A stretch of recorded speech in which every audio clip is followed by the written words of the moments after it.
My 25F husband's 28M friend 28F told him that I'm cheating on him and that it is best to open our relationship, that she could help us. It all started a few weeks ago when we were having dinner with some friends and one of them in particular began to joke that after 13 years together surely one of us already got bored of the other, and she 28F said that surely the one who got bored first was me 25F because I'm the attractive one in the relationship. And I know that it affected my husband 28M because that night he joked that he was actually lucky that I paid attention to him, but I thought at that moment that he would just forget about it, but he didn't. He started asking me all the time if I love him, if I'm happy with him, if I would change something about our relationship and things like that.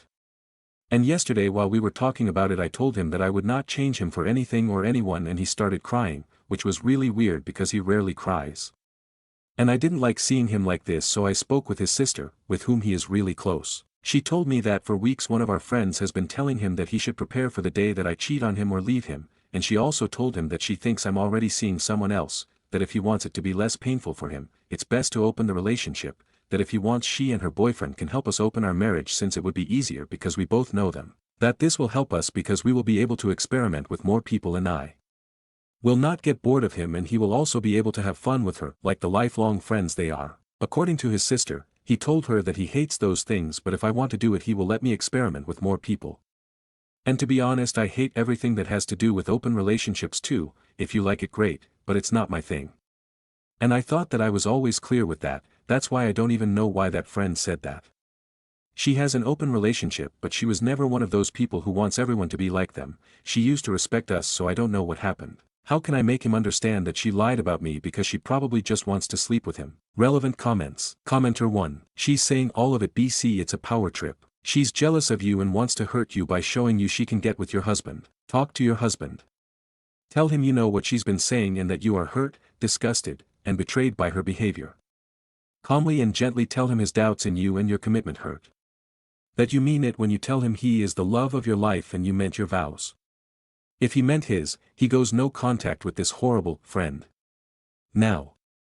That you feel a bit betrayed that he didn't immediately talk to you when she started manipulating him and trying to brainwash him to destroy his marriage.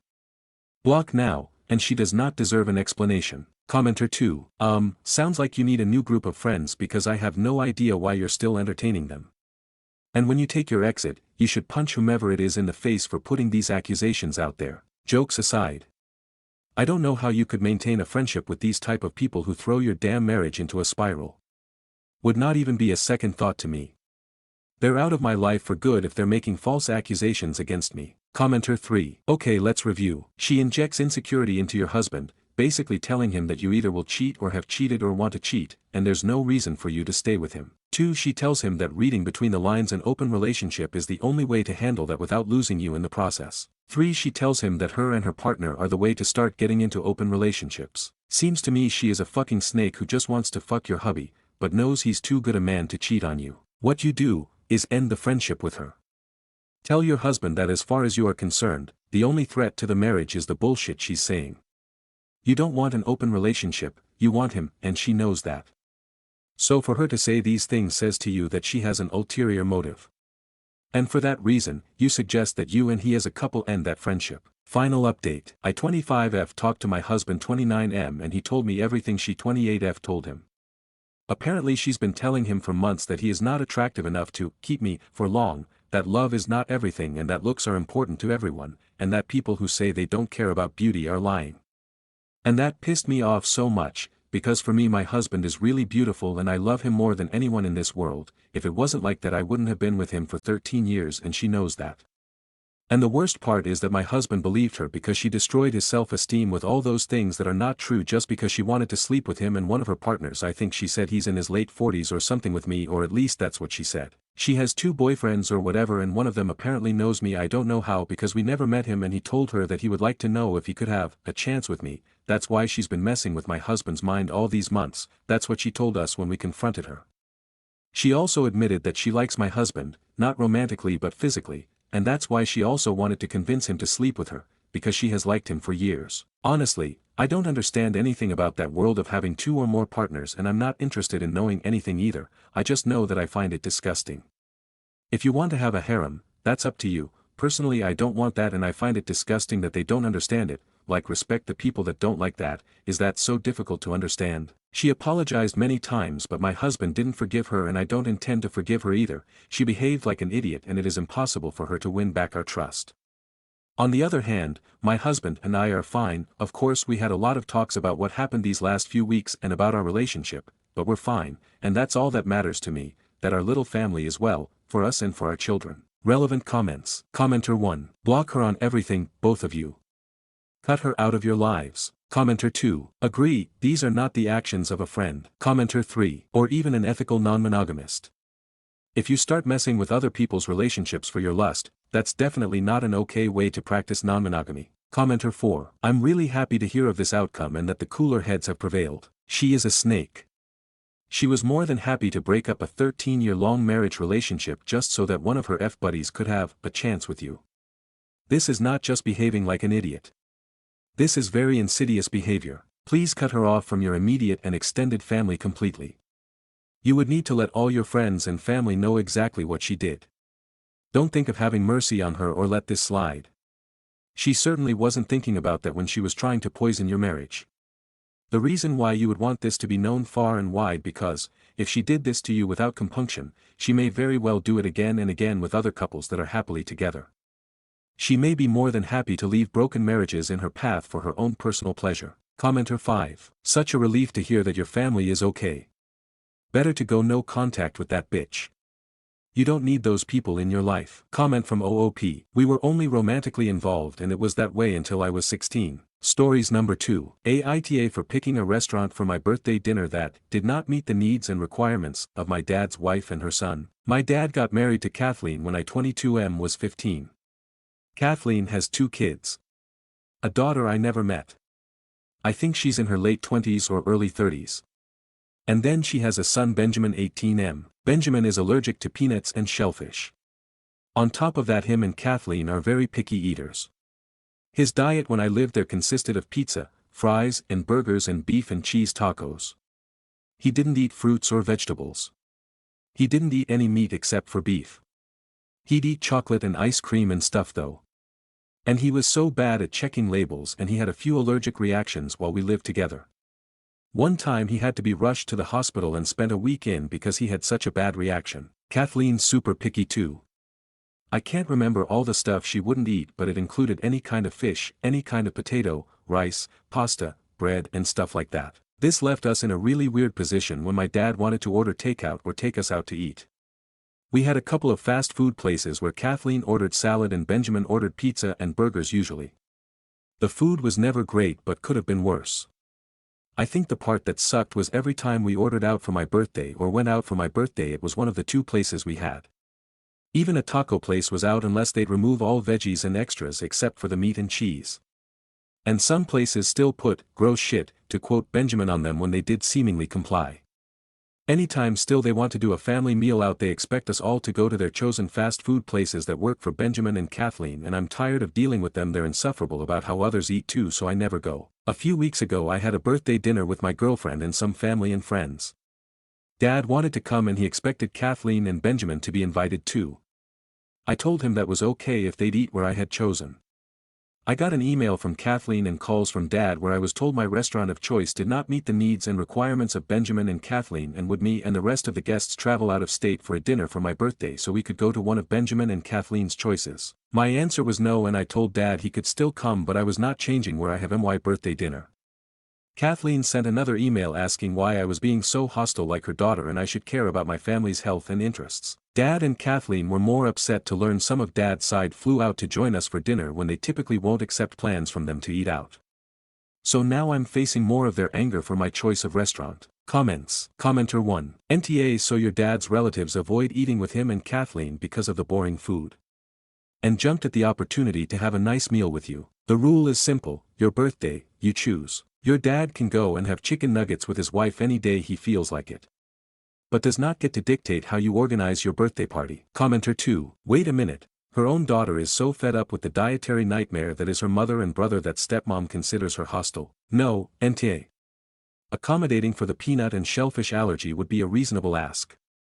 Demanding that you limit your choices to 2 mediocre restaurants on your birthday to accommodate the stepmother and stepbrother's dietary dysfunction is absurd. Leveling up that demand to you must not only give up your preferred choice to travel to another state in order to accommodate their dietary demands is ridiculously entitled. Just put them on mute and enjoy the culinary freedom you now enjoy. Reply, there's more than that. Her daughter and Benjamin are half-siblings and I think a lot of mess started there and went into favoritism as well as the weird food stuff. Commenter 3, Nta. It's your birthday. And it sounds like she is fully just your dad's wife. Not aunt kind of stepmom. She doesn't have to come. By the way, blocking toxic people is fine to do. Even if they are related to you by blood or marriage. Reply, that sums it up. I don't consider either of them any kind of real family. Only people my dad chose as his family. Commenter 4, your birthday, your choice of restaurant. If they can't handle a restaurant then they shouldn't go. Their actions, their consequences. Nta, happy birthday. Stories number 3. My 27F fiance's 25M little sister allegedly wrongfully accused him of SA, but something isn't right. Some quick background, we've been together 2 years, and have been friends 15 years. We used to be neighbors and I was best friends with his older sister, so I know his family pretty well.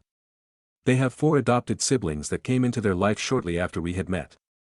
I am 27F and fiancé is 25M. His baby sister is one of the adopted kids. Everyone's always said they were close. I noticed it was a little weird when I moved in with his family for a bit, but I never paid it any mind. We got pregnant in March of last year and she was pretty unhappy about it. About 2 months later, 16 at the time, she announces her pregnancy. Her boyfriend lived with us all at the time, so it didn't really come as a surprise. We got close while we were both pregnant, bonded over everything despite our 10-year age gap. Both of our babies ended up in the NICU and it was after we both were home that things started shifting noticeably. Her attitude changed towards everyone, she started drinking, dressing differently. It's been about 6 months since her kid was born, and she is a completely different person. She asked to come and live with me and my fiancé a few months ago and we told her that she could when she was 18. She stopped coming over. We visited his family multiple times in the last few months. I noticed their behavior towards me had changed and literally asked them if I had done something to upset them and they all told me no. I asked my fiancé if he still loved me because he couldn't look me in my face. And when he did, something just looked off. 2 weeks ago, the sister packs up and leaves to go live with her other 2 blood siblings, leaving the youngest. She apparently went to her sister who works for CPS and said that their adoptive mother was abusing her. They came up with paperwork and everything and they said they signed it because they were too scared to fight it and lose the youngest kid. Now 5 days ago, my fiancé comes to me and asks me not to get mad. Please don't go fighting anybody and please don't yell at me. I'm like, okay, why are you being weird? He tells me his sister and younger cousin 18F have come out with accusations against him. His sister said that he did something, but allegedly refuses to specify, and his cousin said he sent her a dick pic on Snapchat. These allegations against him happened about 2 months ago. And I just found out. I was at their house, hanging out with them and my kids. Planning our wedding. I hung out with that sister and her baby. Nobody told me fucking anything. Apparently they were all scared I would leave him and whoop on his sister. I'm talking to his mom yesterday and she mentions how they had him stop by on his way home from work a month ago, to apologize to his cousin and sister for what he had done. My uncle and dad made me, is what he said. His mom also mentions that the whole time he's apologizing, the sister had both arms wrapped around his waist and her face in his chest. She goes, "It's okay," with a straight face and walks back inside. I don't why, but this infuriates me more than the rest of what's going on. I don't understand why she would be around us so much if he had done something. And why she'd wait 10 years to speak up. Or on the other hand, I don't understand why he'd keep it from me as his fiancé and also why he let her grab on him like that after accusing him of something so foul. He and his family all say it's a lie. His cousin literally got caught fucking her brother and they had to be legally separated, so I don't know how valid her word even is. Also, he doesn't have Snap or her number. And his sister just lied on his mom too, so I don't know. I just don't know what to think. Please help and don't be too harsh. This is really hard on me as it is. Sorry, it's a big and kind of confusing read, so I can't do a TLDR. Comments. Commenter 1. I was sexually assaulted by my older brother. My parents didn't want to face the situation even after he admitted it. They did everything to keep me quiet and well, it worked. If there's any indication or intuition you're noticing, I'm afraid that there is probably a good reason for it. Long story short, when both my parents had passed I actually tried to hug him. Disgusting, I know, but I was feeling extremely alone in the world. I've always had hope that somehow we could be normal. Her hugging him could be her feeling guilt for having told on him. Also, my brother tried to make it out to me that during the abuse he did it because he loved me, so this topic can be very confusing for the victim. He was very violent outside of the CSA. Reply, I'm sorry that happened to you. Maybe it did happen then. I just don't want to see it that way. I'm thinking about taking more time to look into it and figure out what the truth is, but I don't want to further traumatize the girl if it's true. Commenter 2. The situation sounds very fishy. Your sister and family's behavior is weird. However, it's very common for families to all agree the accuser is lying to protect the status quo. That's not unusual. All of sister's behavior towards your husband does not suggest that it did or didn't happen. It does suggest an enmeshment there, but it could be for any reason. It could be what's caused her to lie, or it could be because he's groomed her from being young. Things she's done, like asking to live with you, the hugging during an accusation, having a baby so close to you after being original upset. These aren't facts and can't prove anything one way or another, but they certainly don't suggest that nothing happened. Her obsession with your husband could have caused her to lie. However, here's the reason I think he might be guilty. It's very strange a cousin also claims this too, and the most unusual thing is that he apologized. I'm sorry, but I don't care what my parents felt like they had to sign. I would never ever, and I think most men would agree, to apologize for saying someone I did not, especially my relatives. That's the most serious accusation ever, and it will stick with you for life, and everyone will think awfully of you. Most people who do actually commit the act never apologize. Think about that. Sorry.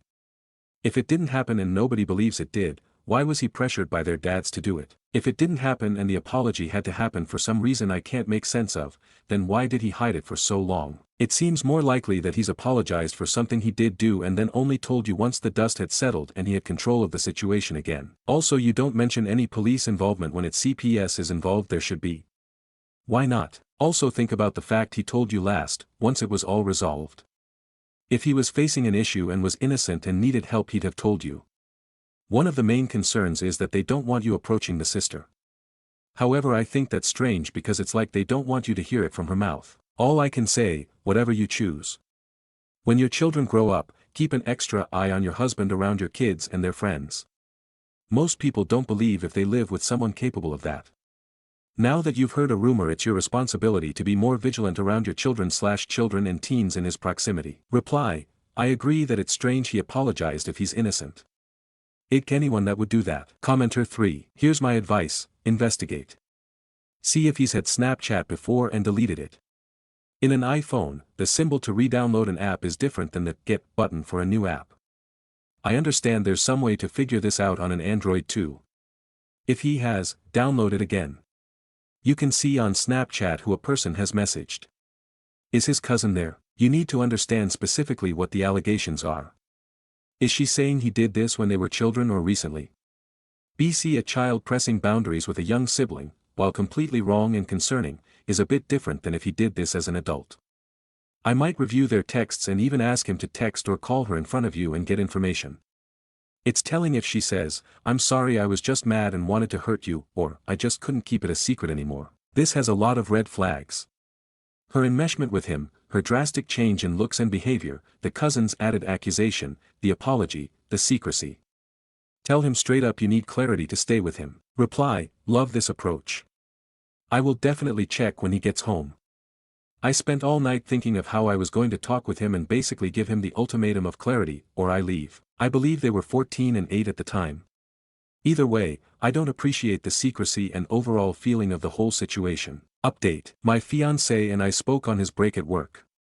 After reading through the comments, I had a lot more questions and points to bring up to him, all of which he answered. He completely denied ever doing anything to either girl and says he only apologized to keep peace between households. I told him he was a coward and that if he wasn't guilty, he shouldn't have apologized. He agreed. I then reached out to the family myself. I asked his mom for specifics, as well as the mom of the cousin that accused him. No solid answers. Still blank stares from the sister and Snapchat from the cousin. But I already checked his phone and Snapchat data. He hasn't had the app in months and he does not have her number at all. His mom then said to the sister that we could go to the police and have a report written up so she could have some kind of justice, and she went white as a ghost and denied it. I looked at her and asked her, can you at least tell us what happened so I can know if I need to keep my kids away from him? And she started crying. Like ugly crying, she admitted to feeling like I was taking her protector away. Everyone gets to have their happy family except for me.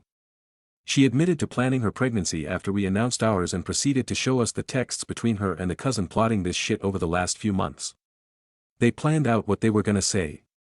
They had even planned out a dick pic they had found on the internet, but once the mom had said, "Okay, show me, I know my son has a birthmark," that story stopped.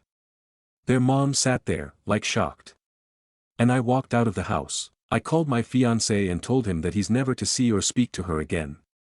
Hopefully that's the right thing to do. He also cried and apologized over and over for letting this happen. I just want it to be over.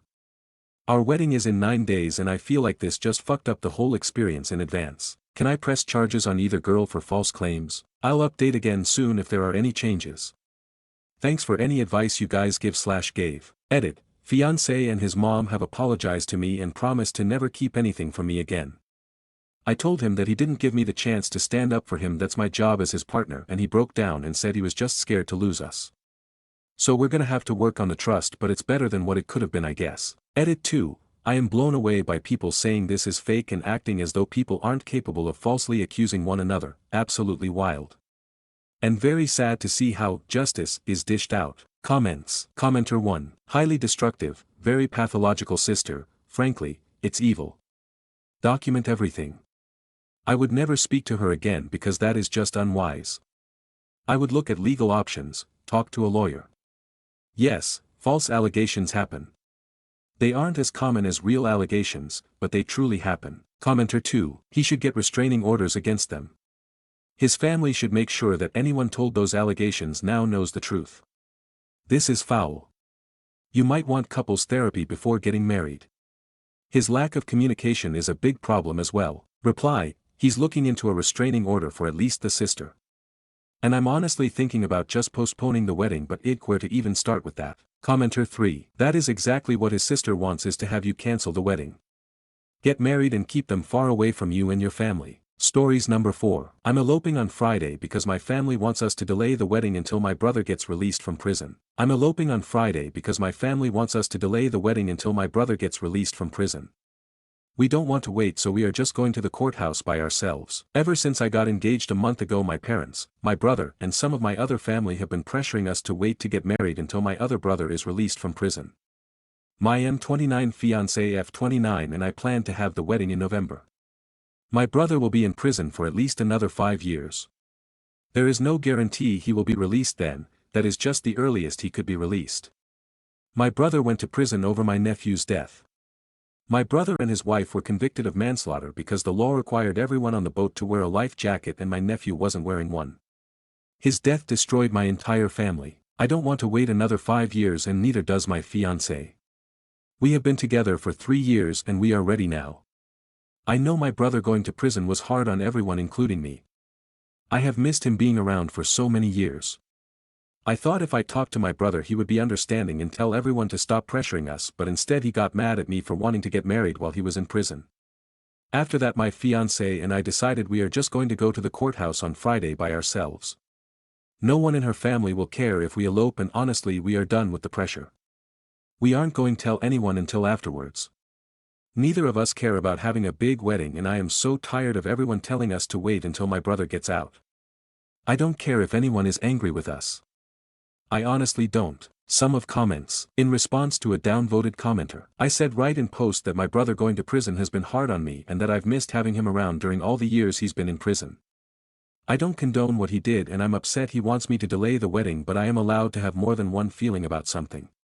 You have no idea what you're talking about. Commenter 1. Alternatively, see if an off-site video visit would be possible during any events, so that the brother can feel like they're part of the family even though they're doing time. Edit 2. If you really want to be absurd with this, have someone do the actual ceremony inside the jail during a visit, so the brother can at least watch. Reply. Neither of those would be allowed under the prison rules and policies.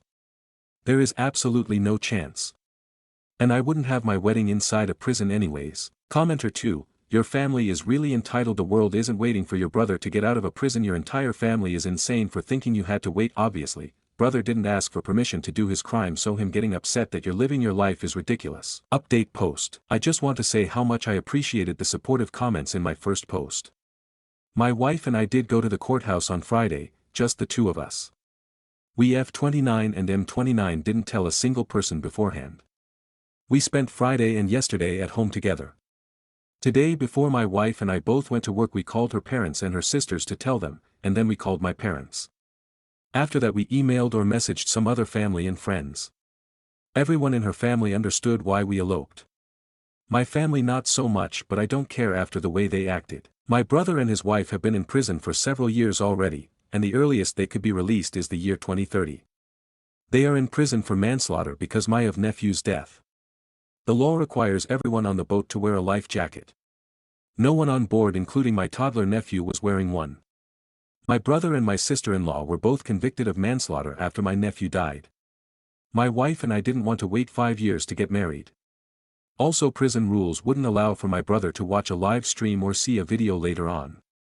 We didn't want to have a vow renewal or reception after my brother gets out. We don't see a need to have another ceremony or to delay our reception. We have been clear to everyone we know that we don't want another ceremony or to have a reception or party, now or later. We don't think there's anything wrong with the focus being on the couple on their wedding day and not one of the guests. I absolutely hate what my brother did and I was angry at him for a long time. My nephew was a toddler and I think about him all the time and what he would be like now. I also miss my brother being around, and this tragedy and my brother going to jail has been difficult for everyone in my family, including me. It doesn't mean I can't be angry at my brother for how he acted about my wedding, but outside of that I still do miss my brother. I don't regret eloping though. Friday was the best day and I love my wife. We have no regrets about our courthouse wedding. One of comments. Commenter 1, I'm truly sorry about your family's situation and I admire your decision to prioritize your happiness. It's understandable that you didn't want to wait, and it's great that you found a way to make it work for both of you. Reply, thank you. I thought I would feel guilty about eloping and not telling my family about it, but I don't. My wife and I are happy and have no guilt about any of it. New update post. I'm eloping on Friday because my family wants us to delay the wedding until my brother gets released from prison. We don't want to wait, so we are just going to the courthouse by ourselves. Editor's note. No one in my wife's family was upset. Her parents, her sisters, and everyone else is happy for us. My family is different. My brother in prison, my mother, my father, my other brother and the rest of my family are upset. My brother refused to see me when I went to the prison to visit him after I got married. He doesn't want to speak on the phone. He is upset that I got married without him there. But my wife and I didn't want to wait to get married. If my brother was not released in 2030 we would have to wait even longer. We also did not want to have our wedding be taken over by my brother if he was just released from prison. I don't think there is anything wrong with a couple wanting to have the attention on them when they get married, and not someone else. We didn't want to have a reception later on either. Also, I know it might be hard for some people to understand, but I still do love my brother even after what he did. I am angry at him for what happened and I miss my nephew. Both things are possible to feel at the same time. I understand he should be in prison. My other brother has 2 sons, my nephew who died was the first child/grandchild in my family and we all miss him so much. It ruined my family. My whole family, my parents and my brothers are still really upset. I am not really speaking with them and I'm not speaking with my brother in prison at all. I don't care what they think though, and I wouldn't change my wedding. My wife and I are happy. I won't be posting any more updates because this is over now. I wanted to thank everyone who was supportive in the comments. Also I got comments and messages accusing me of lying because the day we eloped was an American holiday, but my country doesn't celebrate whatever American holiday it was. It was a normal day here. I hope my English was well enough in all my posts that everything makes sense. Stories number 5. Aita for telling my stepfather. I hope some guy says the same to his kid one day. Me 17 and my mom and my stepfather have been going to family therapy with like 9 different therapists for the past 5 years. We're going because my stepfather and I fight a lot. He insists he's my dad because he's been raising me with mom since I was 8, and I insist he will never be my father, and my dad dying didn't open up the spot to someone else, and even if I was open to a new dad it would never be my stepfather because he feels entitled to it. My mom's pregnant with their first kid right now, so we have a lot of stuff going on and it took years of help for them to have a baby together. So my mom has pushed for us to make the most of therapy before it's too late because she wants us to be a family. In a therapy session last week my stepfather told me he's sick of me saying he's not my dad, of correcting him when he calls me his son, correcting mom when she asks me to get my dad when she means him, and doing the most to make sure everyone in my life knows I don't like him and don't think he's worthy of being my dad. He said he's been here since I was 8 years old. That my parents were divorced when dad died, and even if dad were alive I'd have gained a second dad, but as it happened he stepped in after a respectable year of grieving, and that's long enough to accept someone else wants to fill the role. Then he told me that he has been there, he has paid for stuff, he has tried to reach me, wanted to adopt me, became my legal guardian, so he's responsible for me if something happens to mom, has taken on everything, and for that and every other reason we have talked about previously he deserves to be my dad. Not some ghost. He told me that's what my dad is now. A ghost. A memory. And I am holding on to the past and rejecting the present, and it pisses him off because my dad got 7 years while he's 9 in and still pushed away. Then he said he would love to burn my dad's memory to the ground because he deserves to be recognized instead of the ghost. The therapist spoke for like 10 minutes and basically corrected him for talking like that. She told him that it was not going to help our relationship and he had fed me reasons to dislike him and it was unhealthy to be that bitter about it.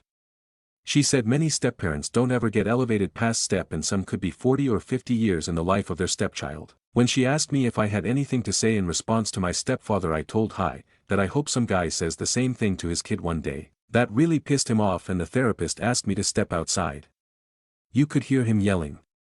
My mom was upset and she told me after that it was such a cruel thing to say. She said it was as good as wishing him dead without saying those words. He stated the same last session and I had to leave the room again because he got explosively angry. After that session he demanded an apology for what I said and he told me I better say I didn't mean it how it sounded. But I refused to apologize or clarify what I meant. My mom asked me why I dragged the baby into this. I told her he believes fathers are replaceable so he can get replaced someday and I won't cry about it. Comments. Commenter 1. Nta.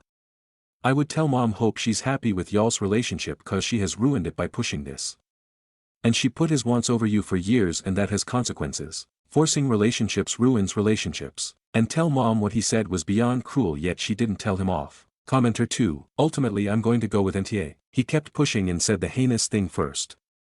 All you did was put a mirror up to his actions. Also, it's nice to hear of a therapist setting those boundaries. Commenter 3. You need to tell your mom to talk to him, and he needs to back off.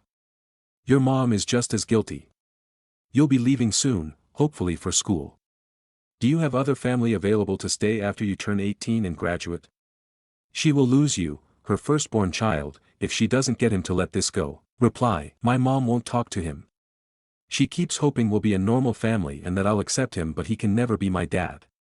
That's something we have talked about and she just doesn't want to accept the answer. She keeps trying to find a therapist who can bring us together. I do. They're out of state so I need to wait until graduation, but we've talked about me moving out there post-high school and they're willing to have me. Commenter 4. Nta. Around 9 different therapists and they still do not understand they are in the wrong. Wow. Your mother asking you about dragging the baby into it totally missed what it is about. You are not dragging the baby into it, you tried to make him understand what he seems to be unwilling or unable to understand. Beside, him telling you he'd love to burn your dad's memory to the ground is IMHO way worse. He is the older, more experienced adult, he should be the leveled one, not the one screaming, but still expecting from the non-adult with way less training how to behave/handle stress/a discussion/disappointments in theory to be more mature than him. Isn't that a bit ironic? Please, as soon as you are able to move to your relatives, or latest at 18th birthday, check your credit score, freeze credit, get a new bank account, get legal advice for how to make yourself financially secure in your country, get a new email not related to any phone or phone plan one of them mother and her husband was ever on to, get a tax PIN, change addresses also at the old school, all places that might or might not have something to send to you later on even if it's only a class reunion. In 10Y. Sometimes old schools have offers of something money saving/opportunity giving for things you might not expecting, and check into what did happen with the inheritance of your bio dad, of they were not married anymore, who got or took his things. Life insurance. Car. Bank account. I do not trust pushy and or entitled people too often proven to do not okay things. Reply. I get an inheritance when I turn 18. But my mom and stepfather can't ever touch it. Dad's family have filled me in on all the details and they told me they'll walk me through it more when I move out there after graduation. Commenter 4. Reply. That is very good. Save as much as you can, live as frugal and secure tax PIN as possible, and take your time to find your way education for a solid profession. And get a therapy for only yourself. Often it takes a few tries till you find the right one, e.g. per school education. After the last 9 years it might be a help for finding normalcy. He wanted to adopt you, might be interesting if he had the idea that it would allow him to get his hands on it. Not the law probably, but I had a BIL of the SIL relative who thought if he breaks the SIL mentally he will get his hands on her insurance payout money. He was very wrong, but I live probably in another country than you, so no idea what the local law says about that. Stories number 6. I 27M discovered my wife's 30F family was behind my vicious cyberbullying attack. My wife knew, but she hid it for years.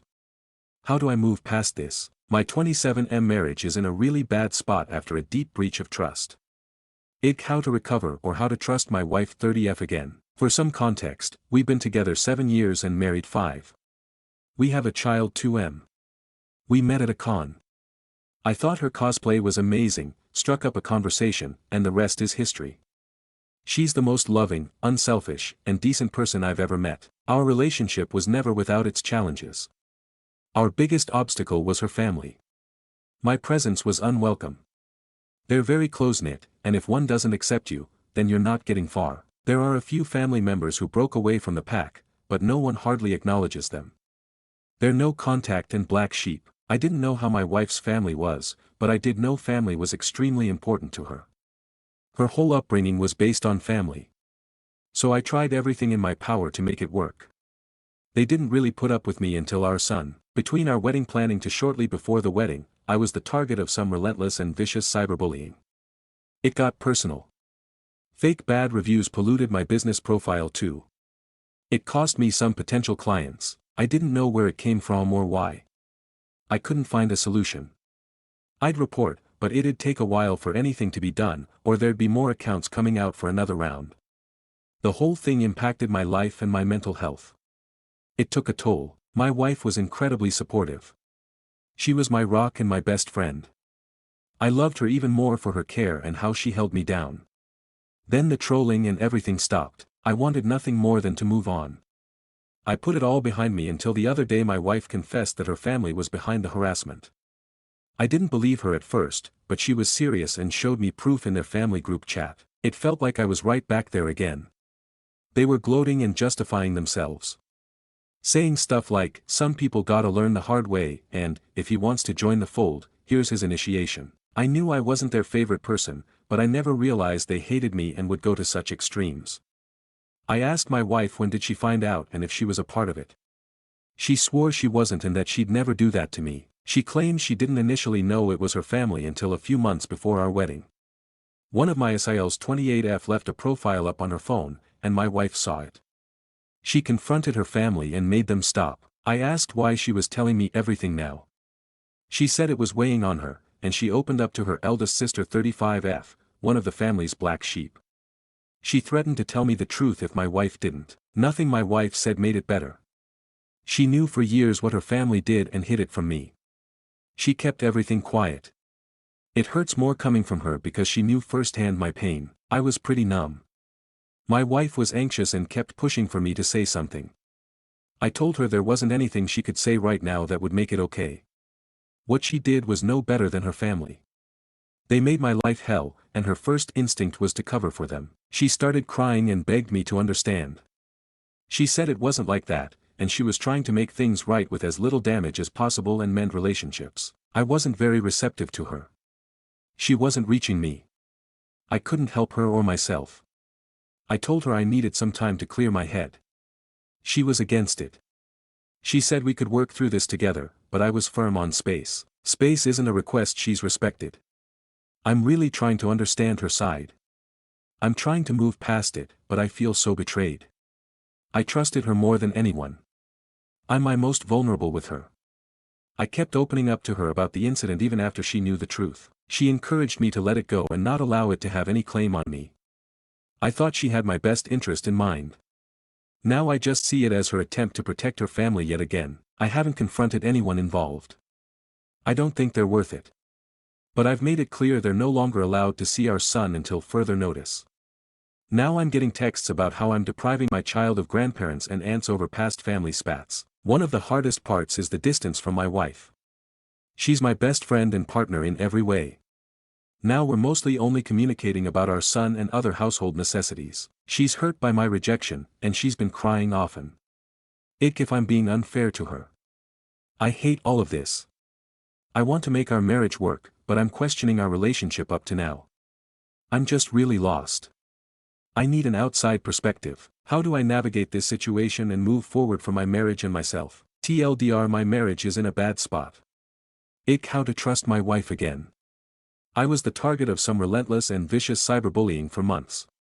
It impacted my life and my mental health. I put it behind me until my wife confessed that her family was the culprit. She showed me proof in their group chat. I knew I wasn't their favorite person, but I never realized they hated me. My wife swears she didn't initially know and that she made them stop. But she still hid it for years. She begged me to understand and said that she was trying to make things right for us and our son. I asked for space to clear my head. She hasn't exactly respected that request. I'm really trying to move past it, but I feel so betrayed by her. Ick if I'm being unfair. I want to make our marriage work, but I'm questioning everything. How do I navigate this situation and move forward for my marriage and myself? Comments. Commenter 1. I think what is bothering me most is that your wife is still not getting it. She doesn't understand how vile her family is, and if they did it once, they could do it again. They took your money, your peace of mind, your confidence. Even though she stopped it, she never told you, leaving you to wonder why and who, and past family spats. It's not like this was a little tiff and they apologized and you won't let it go. I'd suggest therapy for you both, and I don't even know. At the very least, you'll learn how to co-parent together if you can't save the marriage. Maybe a therapist can get her to see how huge this is. Reply. It's like my wife's not getting where I'm coming from or just doesn't want to go there. Her family never even apologized. They're making it out like I'm holding grudges. Commenter 2. Also realize she didn't tell you because she wanted to. She only told you because someone else threatened to tell you and she wanted to control exactly what was said. If I were you, I'd want to speak to the other person who knew, i.e. the black sheep. It's such a huge breach of trust. She aided her relatives in trying to destroy your livelihood and self-worth. I can't see any reason why you'd want to remain married to someone who clearly doesn't value you or really love you and has demonstrated she loves and places her family above you. Commenter 3. She let them hurt you. You were hurt because her family is messed up. Then she covered it up, and did not defend you or seek justice. Now, you're stuck because you're married and you have a child together. She thinks now that she's been honest, which she was forced to do by a black sheep sister who is the only one who has any morals. Her conscience is clear and you have to just let it go. Don't. If she don't respect your request for space, another boundary she is bulldozing, then move out. I'd be gone, this won't get better. You can't trust her, and she'll always cover for them. She isn't your partner. Update. I 27M discovered my wife's 30F family was behind my vicious cyberbullying attack. My wife knew, but she hid it for years. How do I move past this? Thank you to everyone who reached out. I 27M wasn't able to reply to everyone, but it was appreciated. It solidified my wake-up call and helped me see I wasn't overthinking. I wanted to give an update. Earlier this week, my wife 30F and I were able to regroup and hash stuff out.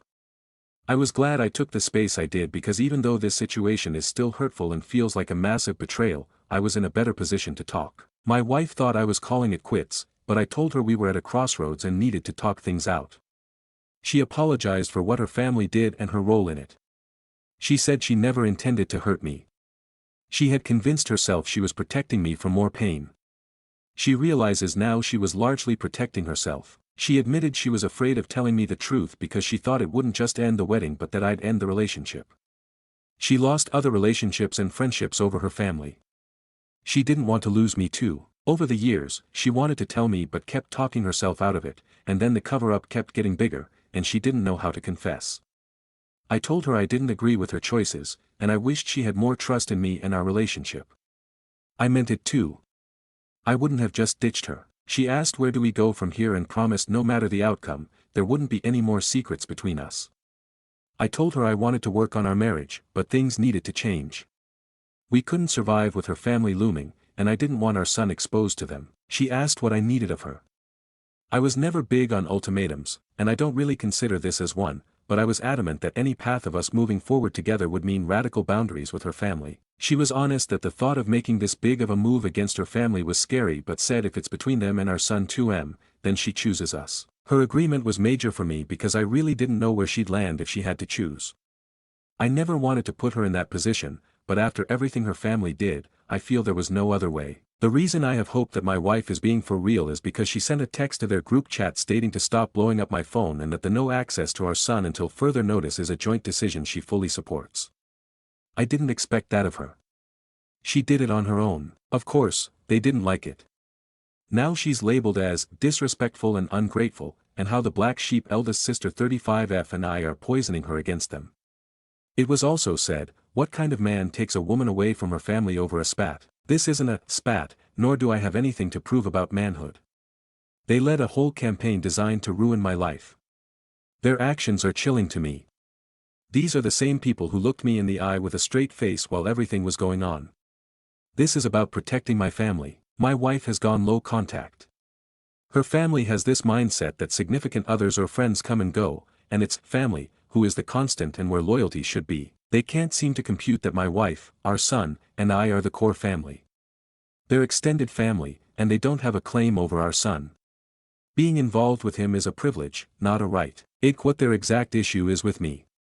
They only really tolerated me because of our son. When I first met them, one of my wife's siblings 28F said they thought my wife was settling for me, because of age, and that she could do better. They're a very tight-knit group, and if one doesn't take to you, then you're not getting far with the rest. It felt like once their minds were made up, there was nothing I could do. I've long since stopped trying to make sense of any of their reasonings. It's a rabbit hole. Our plan is to move to a new area to create a healthier distance, cement boundaries, and have a fresh start. I brought up therapy too. It's something we've been discussing. We'll be officially starting that soon. I think moving away will be beneficial for us. It's something my eldest Asael had advised us on.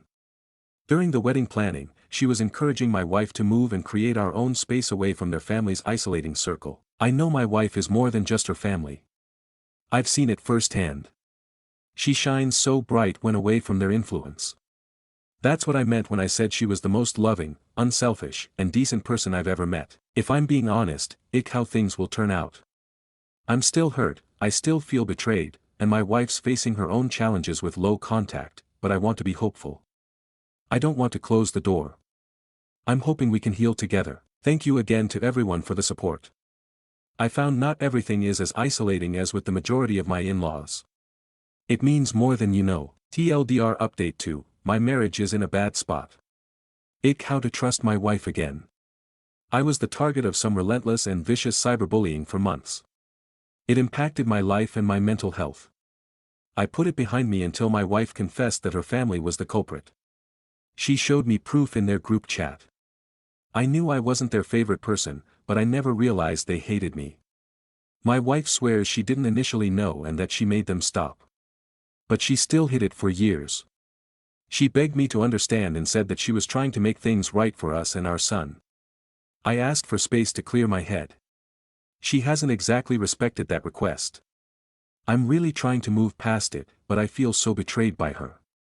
If I'm being unfair. I want to make our marriage work, but I'm questioning everything. How do I navigate this situation and move forward for my marriage and myself? Comments. Sounds like a solid conversation, but maybe instead of referring to the Asael as the black sheep, call her the most sane, unselfish person in the family. Everybody down to you wife is selfish in that bloodline. Your wife needs individual therapy before you do couples. She's so enmeshed with her family, she doesn't know who she is. Commenter 2. Her family crossed an unforgivable line. Cut them out of your life completely. You must forge your own path, and toxic people have no place in it. Wish you the best of luck. Commenter 3. Dude, I wish you all the best. I hope your wife can keep the no low contact. Stories number 7. My husband keeps ruining my birthday. How do I tell him without starting a fight? It is my 41th birthday today. My husband 49M of 19 years can be an asshole. I don't need anyone to tell me that. His shitty behavior is few and far between though. Most of the time we get along, love each other, sex is great and fairly frequent. He is very unselfish in bed, cleans up around the house, ready to jump in and do whatever needs to get done with the kids. Generally a good husband with some bad qualities. The problem arises when we try to resolve conflict and he is extremely defensive to the point it's aggressive. Hence my post. Last year on my birthday, I didn't tell him clearly enough what I wanted him to do while we planned the evening. He ended up snapping at me, then refusing to speak to me, and I ended up crying driving myself and our kids to the trampoline park. That's where I wanted to go. I love it, he doesn't. This year I was clear, I said I wanted to do the pool or another type adventure park by us, think Dave and Buster's, but also with a zip line. He said, oh no, don't plan anything, he has a surprise. While I was out running a quick errand with my daughter today, he told me to come home because the surprise was almost there. It was that he invited my mother over for the day. My mother and I aren't close. She is emotionally cold and distant to the point she can be rude to me, and he knows our relationship is unfulfilling at best and disappointing at worst. She will sometimes just pretend I'm not speaking and start talking to someone else while I am mid-sentence. We don't spend time together, and my husband doesn't particularly like her either. And so far he has spent the day giving us 20 minutes at the table having cake, then he went in our hot tub, alone, now he's downstairs playing some video games. I am stuck here with my mom who will probably stay until bedtime. I feel like my day is ruined again, I'm seething mad. In all fairness to him, he bought me flowers and several pieces of Coach jewelry, even though I don't wear jewelry, which he knows. I feel like he threw money at it, invited my mom to babysit me, so now he can do what he wants. How do I bring this up without causing a raging argument? I feel angry and overlooked. I feel like I was handled and then bailed on. Please give me some blueprint for how to handle this. TLDR, my husband tries to do my birthday his way, somehow escapes the day to do something else, doesn't listen to what I want, and it ends in tears. I want to broach the subject without it seeming like an attack. Relevant comments. Commenter 1. That, my dear stranger, it total BS. That's not a birthday, that's punishment with a consolation prize. May I suggest that you plan your own birthday celebrations going forward? He should not contribute anything, at all. Happy birthday and sorry. Reply. Thank you. I tried to plan it, that's when I was told not to because of said surprise. I guess I need to plan it earlier and more forcefully. Commenter 2. Next time tell him no. I will plan my B-days. He 100% knew he screwed you over and bailed on you. He chose this. You told him what you wanted and he decided to do something miserable and bail on you. Does he even love you? Are there other issues? Reply. I'm not sure. I think he wants to love me. Being a family guy is important to him after having no dad in his life growing up. Does he love me? We get along well 99% of the time, but I don't force this issue anymore. His work keeps him away a lot of the time, so I live in a sweet little bubble with my kids. I'm close with them, even the teens. I try to let them and my religious faith meet all my needs. That's difficult when I feel actively hurt. Update, we spoke about it today. It began with some shitty defensiveness but calmed down after a few minutes to regroup. His answer to me was that in mentioning to him how good my mom was doing in her grieving process, he interpreted that to mean my relationship with her was doing good. He actually invited my sister and BIL, who couldn't make it at the last minute. She is late in pregnancy and has frequent migraines now. It wasn't just my mom. Which makes way more sense to me. I told him I was disappointed. He asked if I wanted to go out Friday to a movie and dinner. I said no, I want to do water park. So he agreed. He's presently on the website to buy tickets. I also wanted to address a few of the comments, suggesting that getting along isn't being happy, and it's possible I phrased it wrong. We actually have a good time together, it isn't just non-argumentative, it is good. Like he rubs my back and picks up my prescriptions and notices when I'm stressed and asks if I need an afternoon out. We are horrible at conflict resolution, that's it. I make his appointments and light the fireplace and make dinner so it's welcoming when he walks in the door. I am aware that I'm the partner who cares more, it is what it is. He's presently watching cartoons and painting our daughter's nails. My romantic fulfillment isn't the only thing at play here, and it also isn't an unsolvable problem. I appreciate all the responses. Thank you for taking the time to offer support, suggestions, and your own experiences.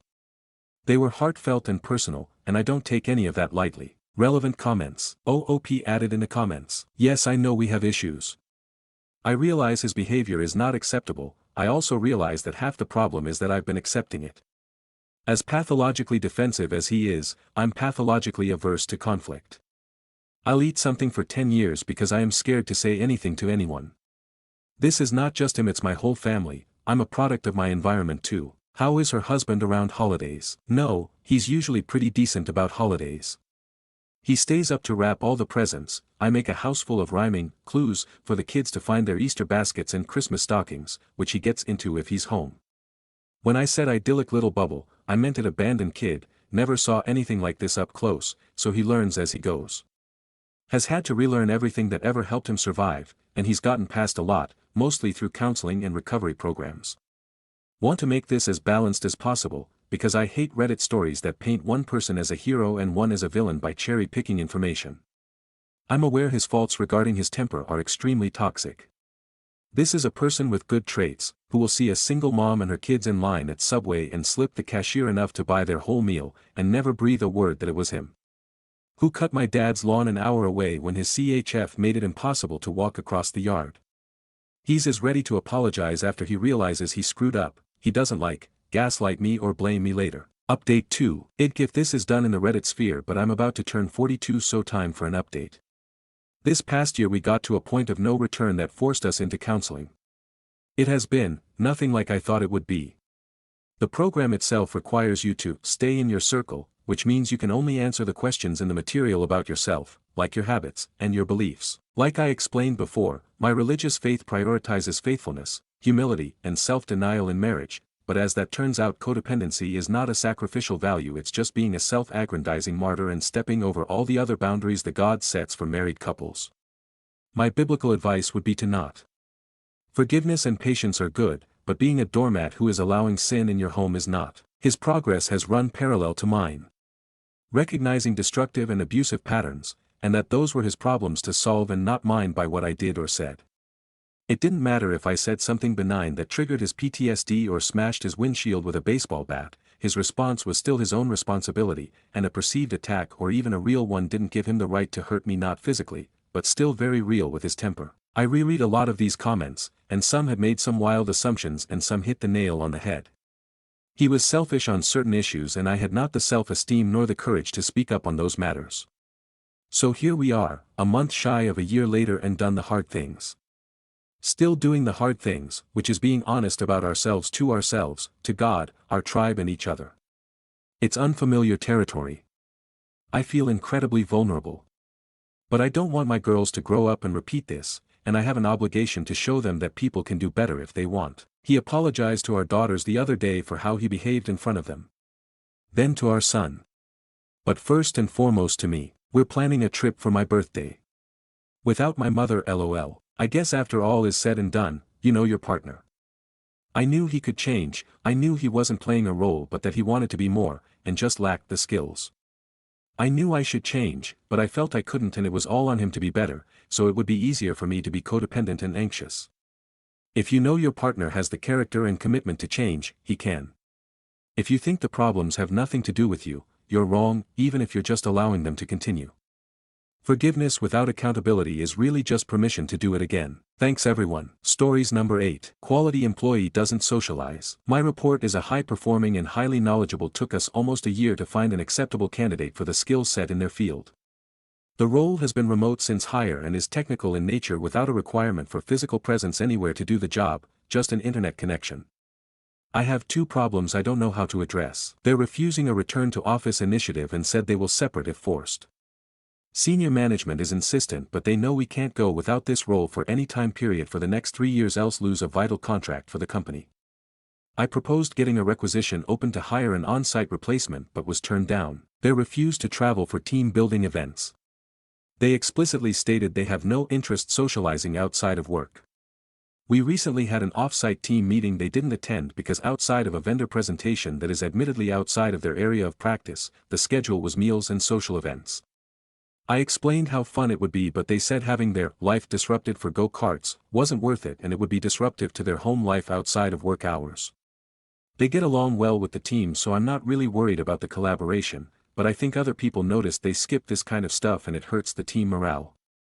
Advice? Edit. I think I'm the one who needs a new job. The C-level is unreasonable and clearly willing to lose this key individual, or thinks they will flinch and comply. They won't. Either way I'm screwed and sure to be thrown under the bus. You all are completely right, T. Top comment. Your company is creating problems that don't have to be problems. Why would you force a high performer who doesn't want to socialize to socialize? They're doing fine, they get along and collaborate.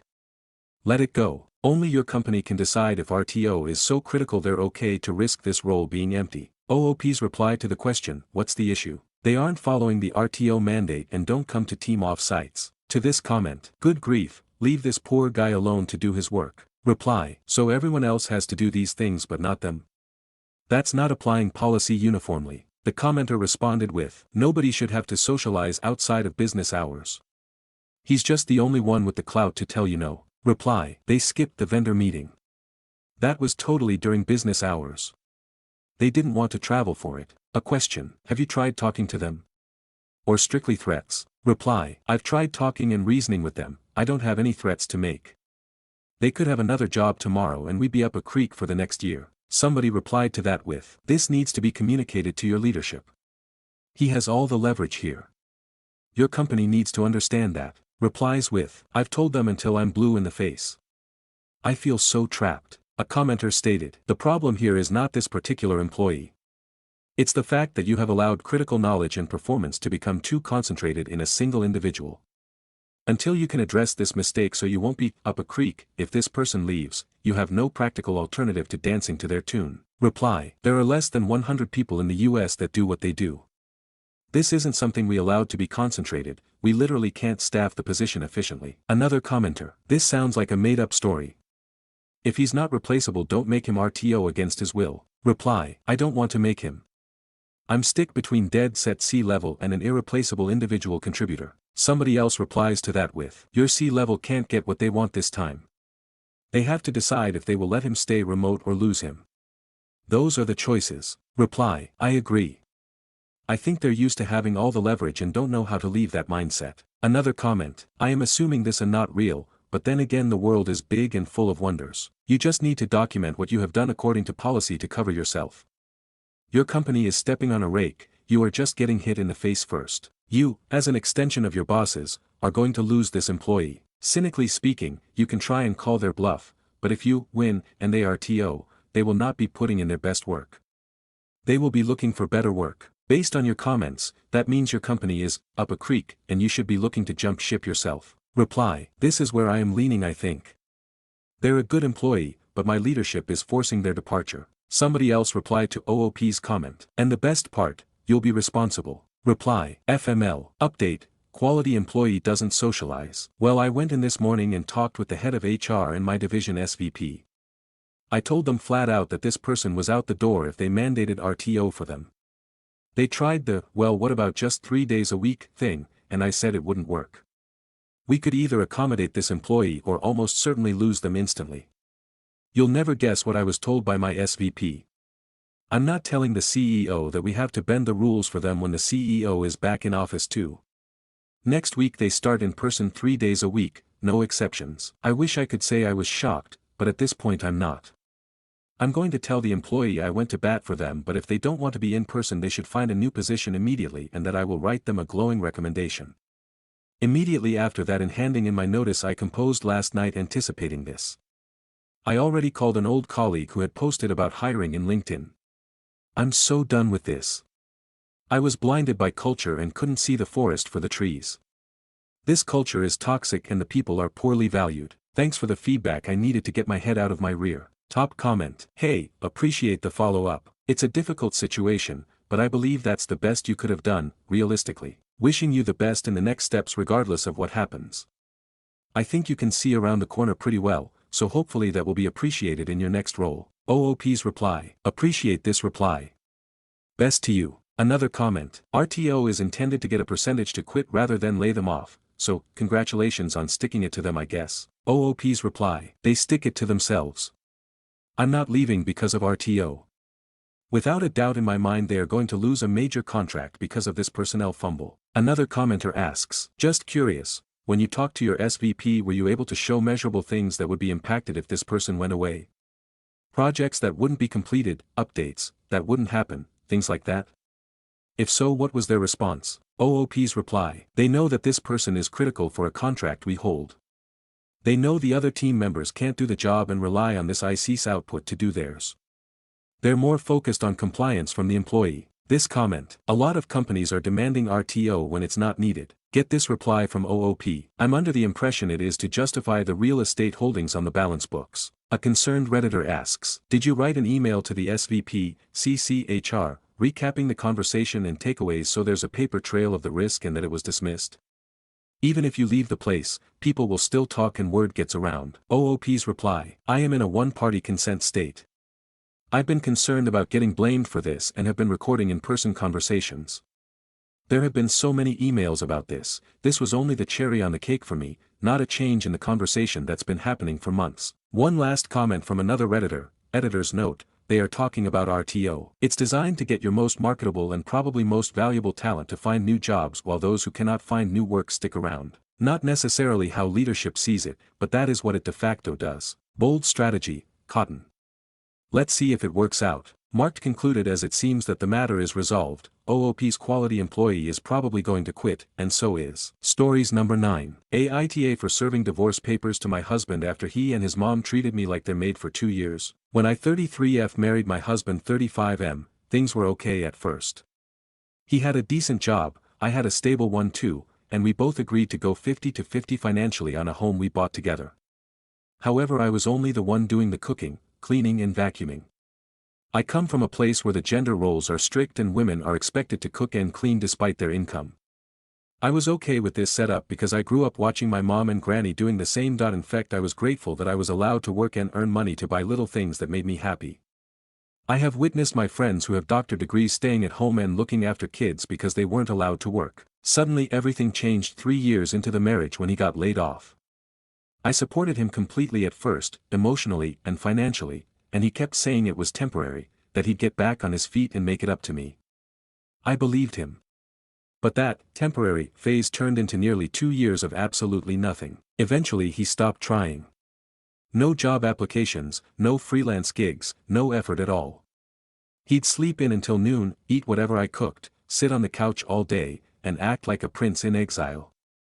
Meanwhile, I was working a full-time job, doing all the cooking, laundry, cleaning, and still expected to be available for his needs like I was some combination of maid, caretaker, and on-demand sex toy. The worst part? He genuinely believed he was still doing his part, because he claimed that once he got a job, I wouldn't need to lift a finger ever again and could keep my whole salary for myself. He said I was lucky I wasn't married to someone who forced traditional roles on me, even though he constantly said things like, a woman's place is in the kitchen, but you're a modern girl so I let you work too. But things took a turn for the worse when his mother suddenly moved in with us without asking. She just showed up one weekend with her suitcase, and he told me it was only until she feels better emotionally. Spoiler, she was there 6 months later. She doesn't lift a finger either. Between them both, I was cooking 3 fresh meals a day, doing dishes, vacuuming, doing laundry, and still managing my job. His mother would criticize the salt level and complain that I was too modern for not waking up at 6 to cook a full breakfast, and kept telling me that in her day, women didn't sit in front of computers and expect men to help in the house. My husband just sat silently or nodded along. I started getting burnt out. I stopped sleeping properly. I lost weight from the stress. The final straw came one evening when I was up late finishing a work report and they both banged on my door saying they were hungry and asked why I hadn't cooked dinner yet. When I snapped and said I wasn't a servant, my husband said, "Well, you're the one with the job. We're relying on you right now. You should be grateful we trust you with the responsibility." That night, something inside me just broke. The next day I quietly submitted application for unpaid leave of 2 weeks and told neither of them. I wanted to make it seem like I lost the job. For 2 days I stayed at home cooking, gardening, knitting. Husband didn't say a word but my email noticed and asked me why I haven't going to work for last 2 days. I said I resigned. That's when they started panicking. His mother kept saying, "What will people say?" and he started begging me to go back to work, just until things get stable. I told them I couldn't handle the pressure anymore, and since I wasn't working, I couldn't afford to buy groceries so he needs to step up to afford the food. In 3 days the house was a mess. We were eating whatever was left off the monthly grocery. They stopped being picky. His mom said I was being passive-aggressive. I replied, "No, I'm just modeling your lifestyle." Secretly I sold my gold jewelry and hired a lawyer, served him divorce papers, and bought out his 50% share of the house. I'd kept detailed records of all the loan payments I made alone after he stopped working, and the court will side with me. He had no job, no leg to stand on, and had to take the money because he had no other option. His mom cried and accused me of breaking the family. Divorce is a taboo in our society, and I told her the only family I'm interested in building is one that doesn't treat me like an appliance. It's few weeks now. I went back to my job. I live alone. My home is quiet, peaceful, and the food tastes better when I cook it for myself. I sleep better. However, I have a bad name in our society. Everyone blames me for not supporting my husband in his bad times. Divorce is considered very bad here, and a divorcee woman on top. It's like I'm an outcast, but I don't care what anyone has to say. They didn't help me when I was burnt out by overworking. However, I feel I could have handled it better, so Aita for kicking them out because they treated me like a servant. Because honestly, I don't regret, but still looming fear of what is coming is scary. Comments. Commenter 1. NTA. This was very satisfying to read. It's sad that you come from such a culture, but I'm so glad you're divorcing him. The audacity of that man and his mother to expect you to cater for their needs while you have a full-time job, while they sit on their asses doing nothing.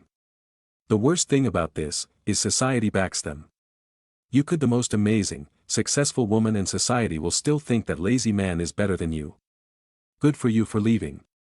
All the best in all your future endeavors. Commenter 2. The only way you could have handled it better would be by divorcing earlier. Congratulations on growing a spine and getting out of the abuse. Commenter 3. NTA. You only get one life. There's no need to be unhappy, supporting people who don't care about you. Good luck. Stories number 10. AIO. After discovering my 27M wife's 30F family was behind my vicious cyberbullying attack and that my wife knew, but she hid it for years, my 27M marriage is in a really bad spot after a deep breach of trust. How to recover or how to trust my wife 30F again. For some context, we've been together 7 years and married 5. We have a child 2M. We met at a con. I thought her cosplay was amazing, struck up a conversation, and the rest is history. She's the most loving, unselfish, and decent person I've ever met. Our relationship was never without its challenges. Our biggest obstacle was her family. My presence was unwelcome. They're very close-knit, and if one doesn't accept you, then you're not getting far. There are a few family members who broke away from the pack, but no one hardly acknowledges them. They're no contact and black sheep. I didn't know how my wife's family was, but I did know family was extremely important to her. Her whole upbringing was based on family. So I tried everything in my power to make it work. They didn't really put up with me until our son. Between our wedding planning to shortly before the wedding, I was the target of some relentless and vicious cyberbullying. It got personal. Fake bad reviews polluted my business profile too. It cost me some potential clients. I didn't know where it came from or why. I couldn't find a solution. I'd report, but it'd take a while for anything to be done, or there'd be more accounts coming out for another round. The whole thing impacted my life and my mental health. It took a toll. My wife was incredibly supportive.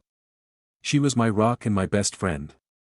I loved her even more for her care and how she held me down. Then the trolling and everything stopped. I wanted nothing more than to move on. I put it all behind me until the other day my wife confessed that her family was behind the harassment. I didn't believe her at first, but she was serious and showed me proof in their family group chat. It felt like I was right back there again. They were gloating and justifying themselves. Saying stuff like, some people gotta learn the hard way, and, if he wants to join the fold, here's his initiation. I knew I wasn't their favorite person, but I never realized they hated me and would go to such extremes. I asked my wife when did she find out and if she was a part of it. She swore she wasn't and that she'd never do that to me. She claimed she didn't initially know it was her family until a few months before our wedding. One of my SIL's 28F left a profile up on her phone, and my wife saw it. She confronted her family and made them stop. I asked why she was telling me everything now. She said it was weighing on her, and she opened up to her eldest sister 35F, one of the family's black sheep. She threatened to tell me the truth if my wife didn't. Nothing my wife said made it better. She knew for years what her family did and hid it from me.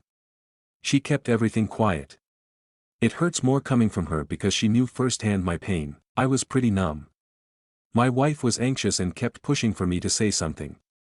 I told her there wasn't anything she could say right now that would make it okay. What she did was no better than her family. They made my life hell, and her first instinct was to cover for them. She started crying and begged me to understand.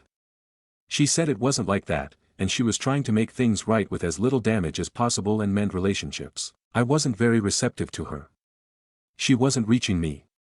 I couldn't help her or myself. I told her I needed some time to clear my head. She was against it.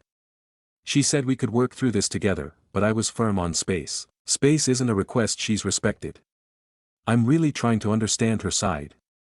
I'm trying to move past it, but I feel so betrayed. I trusted her more than anyone. I'm my most vulnerable with her. I kept opening up to her about the incident even after she knew the truth. She encouraged me to let it go and not allow it to have any claim on me. I thought she had my best interest in mind. Now I just see it as her attempt to protect her family yet again. I haven't confronted anyone involved. I don't think they're worth it. But I've made it clear they're no longer allowed to see our son until further notice. Now I'm getting texts about how I'm depriving my child of grandparents and aunts over past family spats. One of the hardest parts is the distance from my wife. She's my best friend and partner in every way. Now we're mostly only communicating about our son and other household necessities. She's hurt by my rejection, and she's been crying often. If I'm being unfair to her. I hate all of this. I want to make our marriage work, but I'm questioning our relationship up to now. I'm just really lost. I need an outside perspective. How to navigate this situation and move forward for my marriage and myself. Update, AIO after discovering my 27M wife's 30F family was behind my vicious cyberbullying attack and that my wife knew, but she hid it for years. Thank you to everyone who reached out. I 27M wasn't able to reply to everyone, but it was appreciated. It solidified my wake-up call and helped me see I wasn't overthinking. I wanted to give an update. Earlier this week, my wife 30F and I were able to regroup and hash stuff out. I was glad I took the space I did because even though this situation is still hurtful and feels like a massive betrayal, I was in a better position to talk. My wife thought I was calling it quits, but I told her we were at a crossroads and needed to talk things out. She apologized for what her family did and her role in it. She said she never intended to hurt me. She had convinced herself she was protecting me from more pain. She realizes now she was largely protecting herself. She admitted she was afraid of telling me the truth because she thought it wouldn't just end the wedding but that I'd end the relationship. She lost other relationships and friendships over her family. She didn't want to lose me too. Over the years, she wanted to tell me but kept talking herself out of it, and then the cover-up kept getting bigger, and she didn't know how to confess. I told her I didn't agree with her choices, and I wished she had more trust in me and our relationship. I meant it too. I wouldn't have just ditched her. She asked where do we go from here and promised no matter the outcome, there wouldn't be any more secrets between us.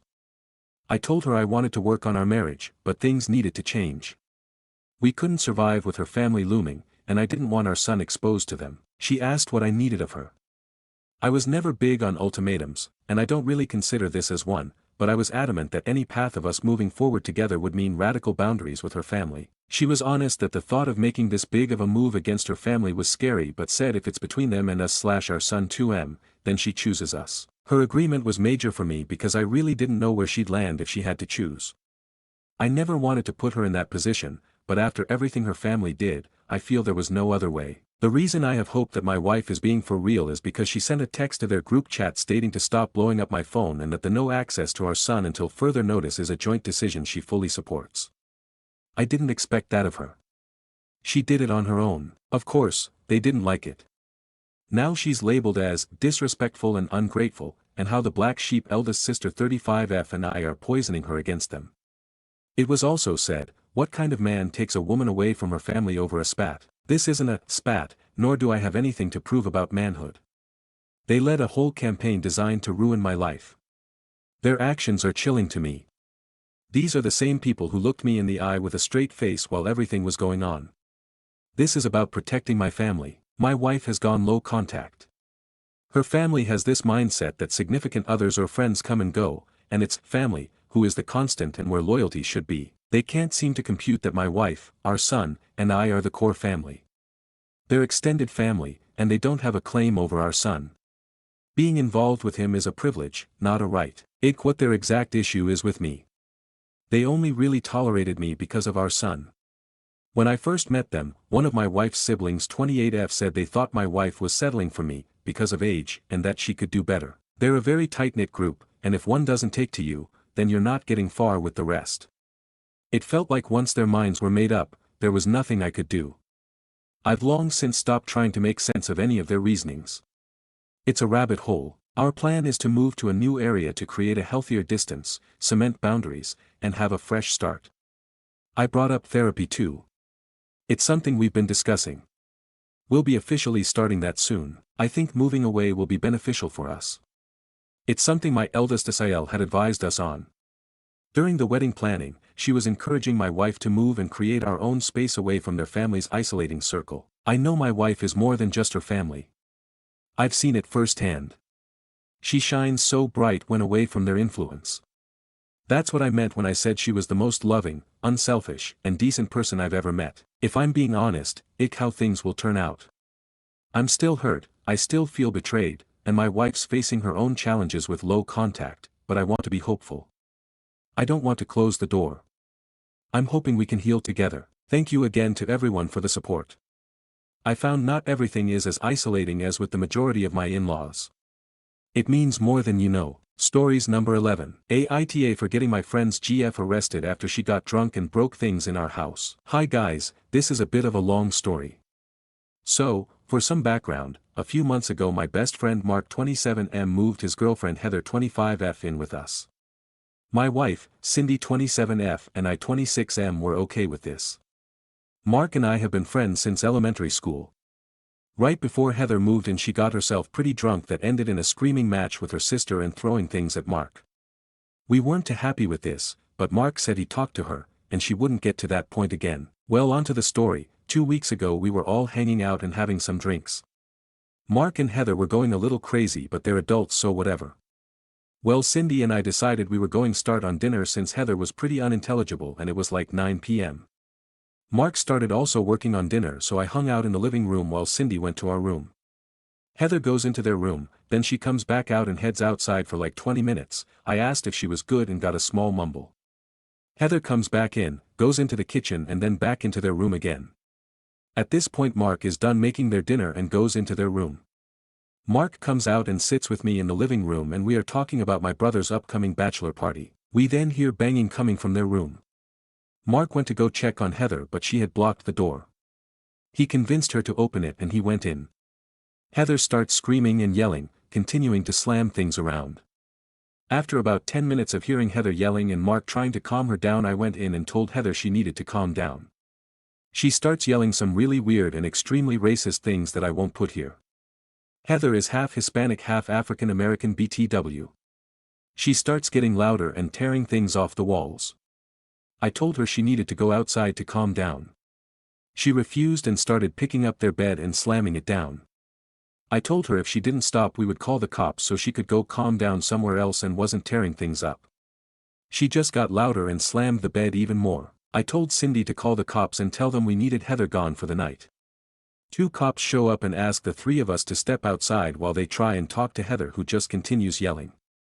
Then it gets a little quiet and I can see through our screen door I see Heather try punching one of the cops. 5 minutes later 7 more cops show up. They all run inside and we can hear Heather screaming and yelling still. 10 minutes later they bring her outside in one of those cop bodysuit things they use when someone is struggling and won't stop. They put her in one of the cars and are standing talking to each other. We can hear them saying that she got combative, threw stuff which hit a cop and tried hitting one of them. They cart her off and tell us themselves she is being arrested and ask if we want to press charges.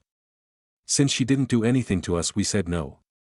The cops left and we cleaned up the mess in the living room and then hung out with Mark to make sure he was okay. Relevant comments. Commenter 1, yes YTA for not pressing charges. Without that Mark is going to think it's okay to have her back in your house, even if you tell him no he may have her around when you are not home. Mark may be your friend but Heather is not and who cares about Mark's feelings about your property? Is Mark going to pay for the damages his hopefully ex-GF incurred?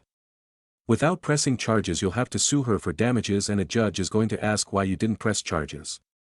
She'll certainly get jail time for trying to assault an officer and resisting arrest, but pressing charges would add to her jail time and having to compensate you for damages. and would teach her a hard lesson she needs to learn. And Mark needs a new GF. He's the AH for asking if she could move in knowing her history of violence. Reply, before the cops left all we had noticed was the papers all over the living room and her own stuff she had trashed in their room. So, no, we didn't feel like pressing charges over some papers and her own stuff that got messed up. Commenter 2, did you at least have her trespassed so she can't come back? Let her in with a cop standing by so she can get her stuff, then have her be gone for good. If her boyfriend doesn't like it, he can go too. Reply, she had a no-contact order placed against her by the DA, and when she comes to get her stuff an officer will be there at the same time. Cindy got the number of the DA so we can request that. Commenter 3, I think you should let Mark know that she has an anger issue when she drinks, and if this happens again neither of them will be living there. He needs to realize that she needs help. If he says anything but I agree, you might need to rethink Mark living with you. I have a feeling she will be back and will create more of a problem. Reply, I tried talking to him after he decided he was going to stay. He has past trauma from an ex-stepdad doing the same thing to his mom, but apparently Mark isn't ready to listen. I can't force him, so I have to just step back and watch him crash and burn while she steers. Any chances that Mark might be insane too? Is he going to break up with Heather? Reply, he's insane too. He's moving out with her. Commenter 4, why would you allow this toxic shit in your life? Like WTF is this, the 90s show Cops. Get those people out of your house and out of your life. Your friend let his GF move in, did you all discuss it first? How is he dating someone so volatile? Or is this all super normal in your neck of the woods? Reply, obviously, I don't allow it since the cops were called and she has been banned from my house. It was discussed first and he promised he had talked to her and that she would watch her drinking and make sure she acted right.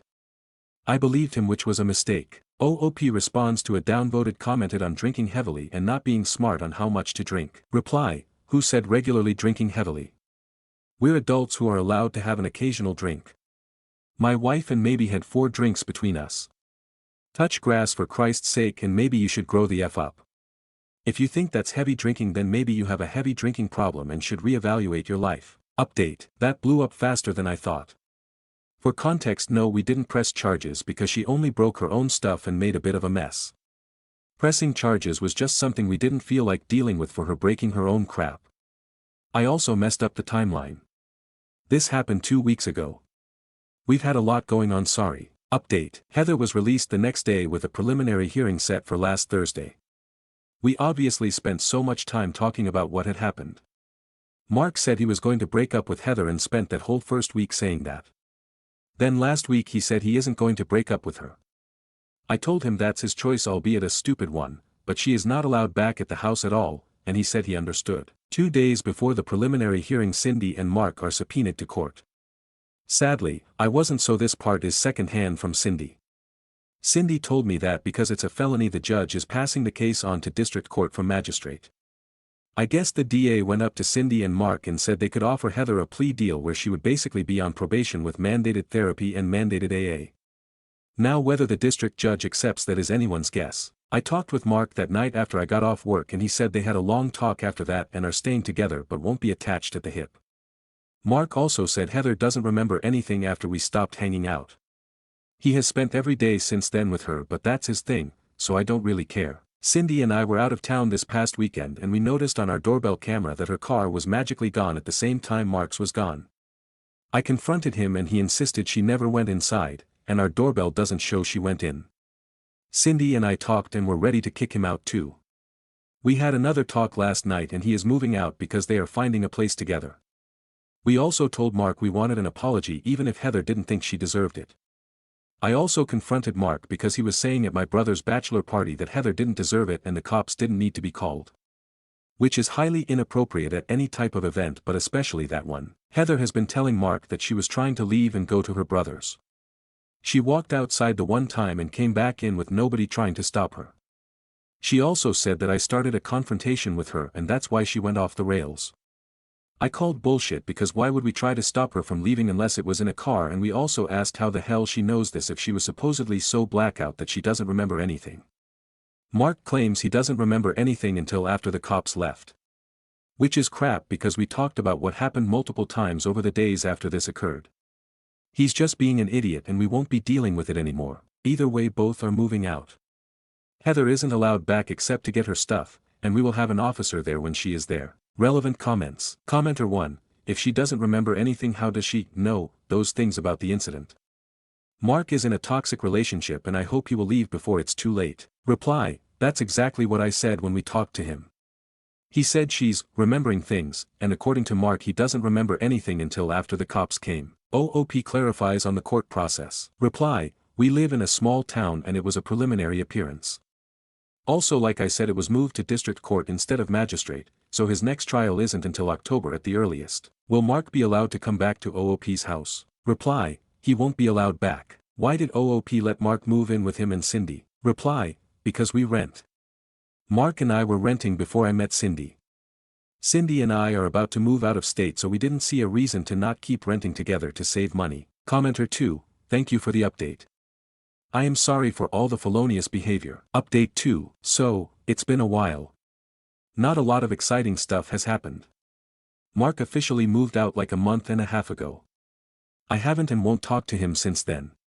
Heather had her plea something or other, I don't remember what it's called. She refused to plea, which I've been told is called standing mute.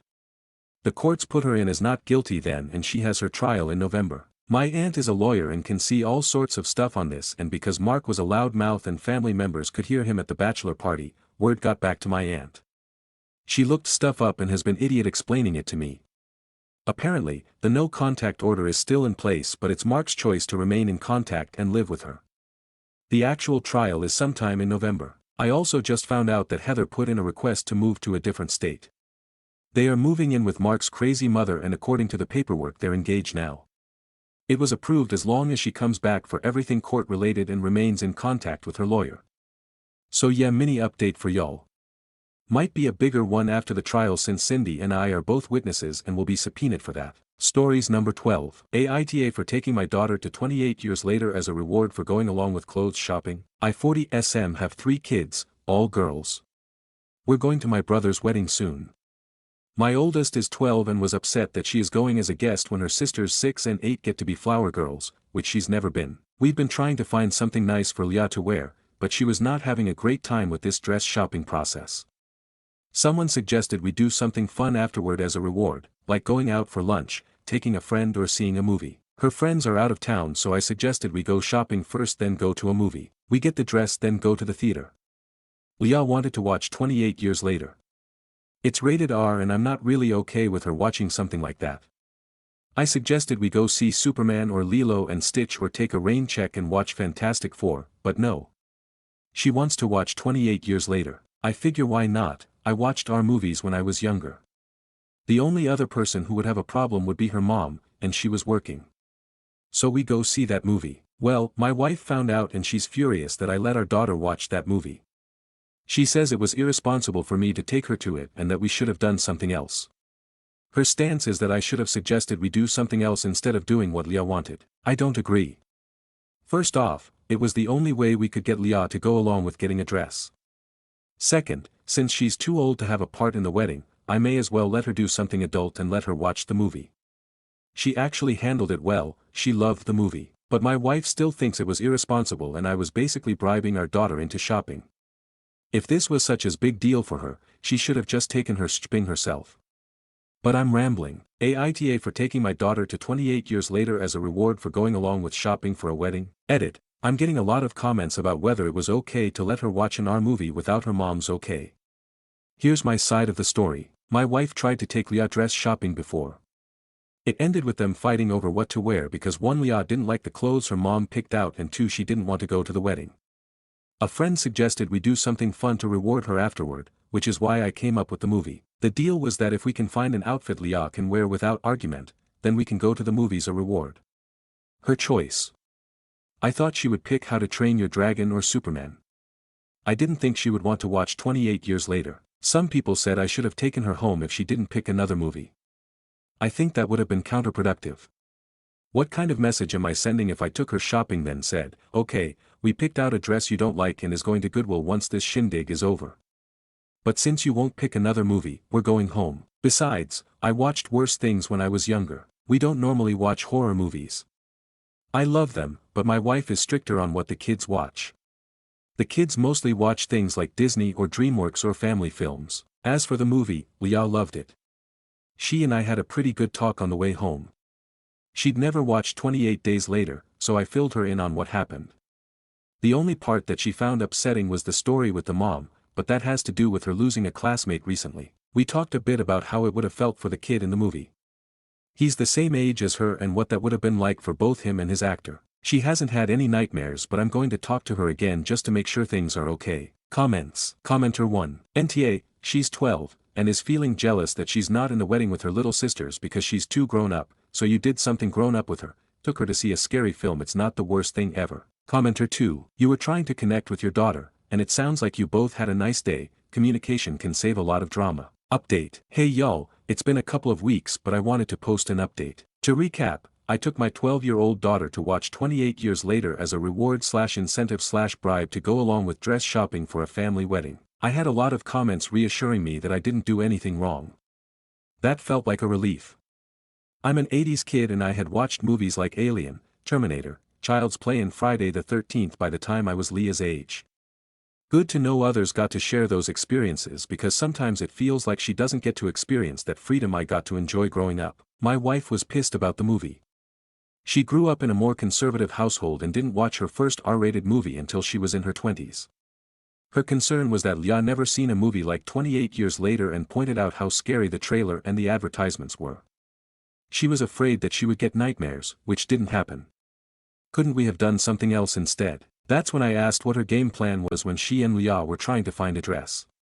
My wife was dumbfounded and admitted that she thought about going to lunch, but it didn't happen. I asked her if she noticed how upset Leah was at dress shopping because on the drive home, Leah told me that while she hated shopping, she had fun at the movie. That was when she spilled. She was upset at being left out of the wedding, how she didn't want to be a guest when her sisters and cousins get to be flower girls or ushers or the ring bearer. She didn't like how she looks in dresses and was afraid of what everyone was going to say about her, but she hated the suit she tried on more. She thought it felt like a chore and asked if it was too late to not go.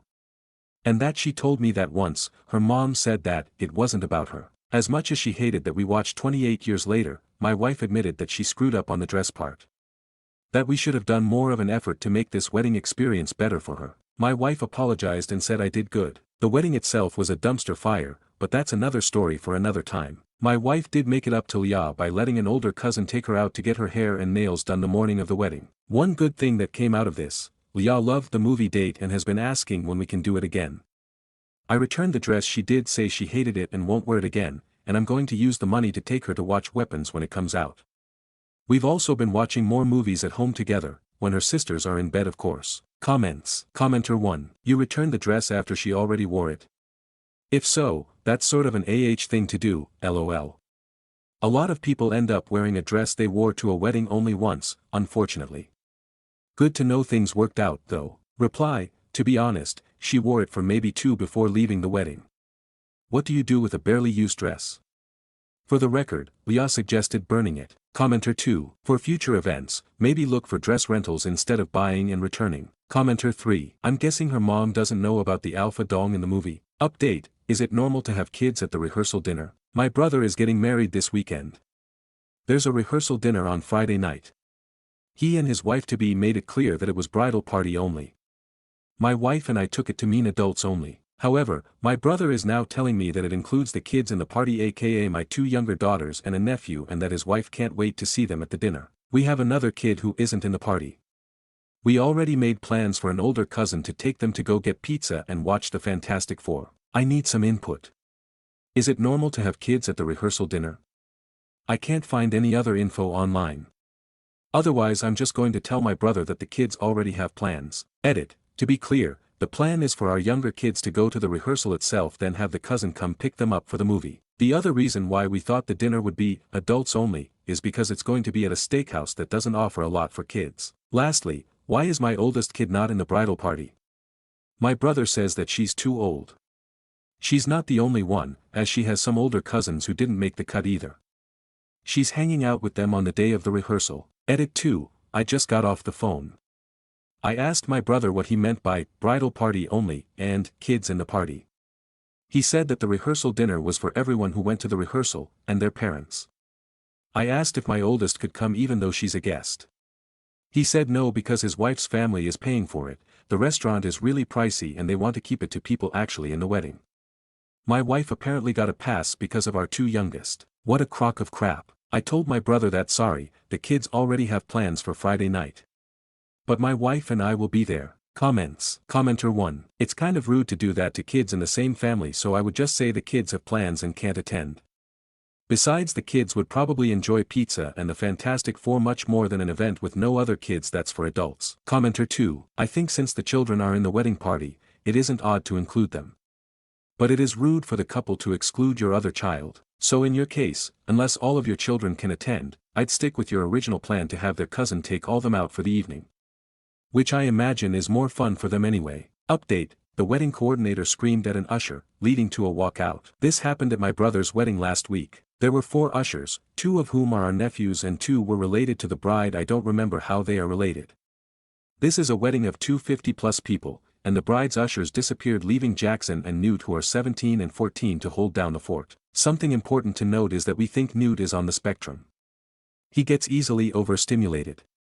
Having to deal with hundreds of guests left him feeling overwhelmed. My daughter, Leah, is close to Newt and he asked her to help while he went to calm down. I'm in this room, getting reading with my brothers and the other groomsmen when someone comes to get me because the wedding coordinator is screaming at my 12-year-old. I run out to the front and I see this Abby Lee Miller-looking psycho yelling at my daughter, screaming at my nephew, and Newt is freaking out while Leah is trying to calm him down. My sister Melissa is alerted and she comes out, yelling at the coordinator to stop it. It became this whole thing where everyone was shouting and screaming at each other like it's an episode of Real Housewives of Fort Myers. When it's over, the coordinator stormed off, Newt is freaking out and Leah, Jackson and Melissa are furious. Melissa decided then and there to take the boys home. Leah wants to go too, which me and her mom give the okay. Several of their cousins also decided to talk out. We end up leaving immediately after the ceremony. The bride was furious that half the attendees, mostly on the groom's side, ended up not coming to the reception. As for the 2 other ushers, right now, the bride and the groom are in trouble with the venue because the ushers were found smoking on the grounds. We live in Florida and what they were smoking isn't legal recreationally. Comments. Commenter 1. I hope the wedding coordinator was fired. The bride telling her services were no longer required and she needed to leave immediately is the only thing that would have salvaged this. What kind of a person, let alone professional at work, decides to scream at children like that? Was the bride mad that you guys wouldn't stand for it, rather than mad at the coordinator? If so, good luck to your brother. Commenter 2. What on earth was the coordinator screaming about? What on earth did the kids do that she felt justified doing that at a wedding? Commenter 3. I'm guessing she was yelling due to the lack of half the ushers, and Estrangito, her young girl, had stepped in to help in place of one of the remaining ushers. Stress is a BRCH. What she did was not okay, especially because she's the professional. If I were the bride, I'd be fuming that due to the actions of 2 of my relatives, half the attendees didn't show up to the reception I paid a bunch for. Commenter 4. Then her anger is misplaced. Why is she yelling at kids who are trying their best, when she should be mad at whoever is supposed to be supervising them? If she's supposed to be supervising, then she should have handled the other kids disappearing as a more worrisome than anything. Stories number 13. Aita for taking walks on my lunch break. A few years ago I started a job that was more office-based than previous jobs. Because of that, I was moving less and gaining some weight and I am very out of shape. I'm not overweight, but I'm carrying a little more fat than I'm used to and I can tell my cardio ability has gone down. I get a 1-hour paid lunch per day. A lot of my coworkers eat at their desk and do a little work, like maybe answering an email. But mostly eating. I personally go to my car to eat and then do laps around the parking garage before I go back in. I am never gone for more than an hour, I am back on time. Recently I did my normal routine. I grabbed my lunch, went to my car and ate it, then I started on my walk. I happened to run into a coworker during my walk. He was out there because he needed something from his car. He stopped me and asked what I was doing. I told him I ate my lunch and now I am taking a walk before my lunch break is over. He didn't like that answer and said our lunch break is for eating, not walking, and that when I am done eating, I should go back to work. I told him we are given an hour for lunch, I want to use all of it in the best way I can. I think he told other people because then, I've been receiving comments before I go on break that I didn't receive before. I don't think I was wrong, I'm entitled to my break, all my work gets done on time, I take it at about the same time every day, so it's expected I won't be available, and I maybe come back to a few non-urgent emails. I have my phone on me in case someone calls for an emergency, which has never happened. I talked to my parents about it and they both said they work through lunch and I shouldn't be out walking.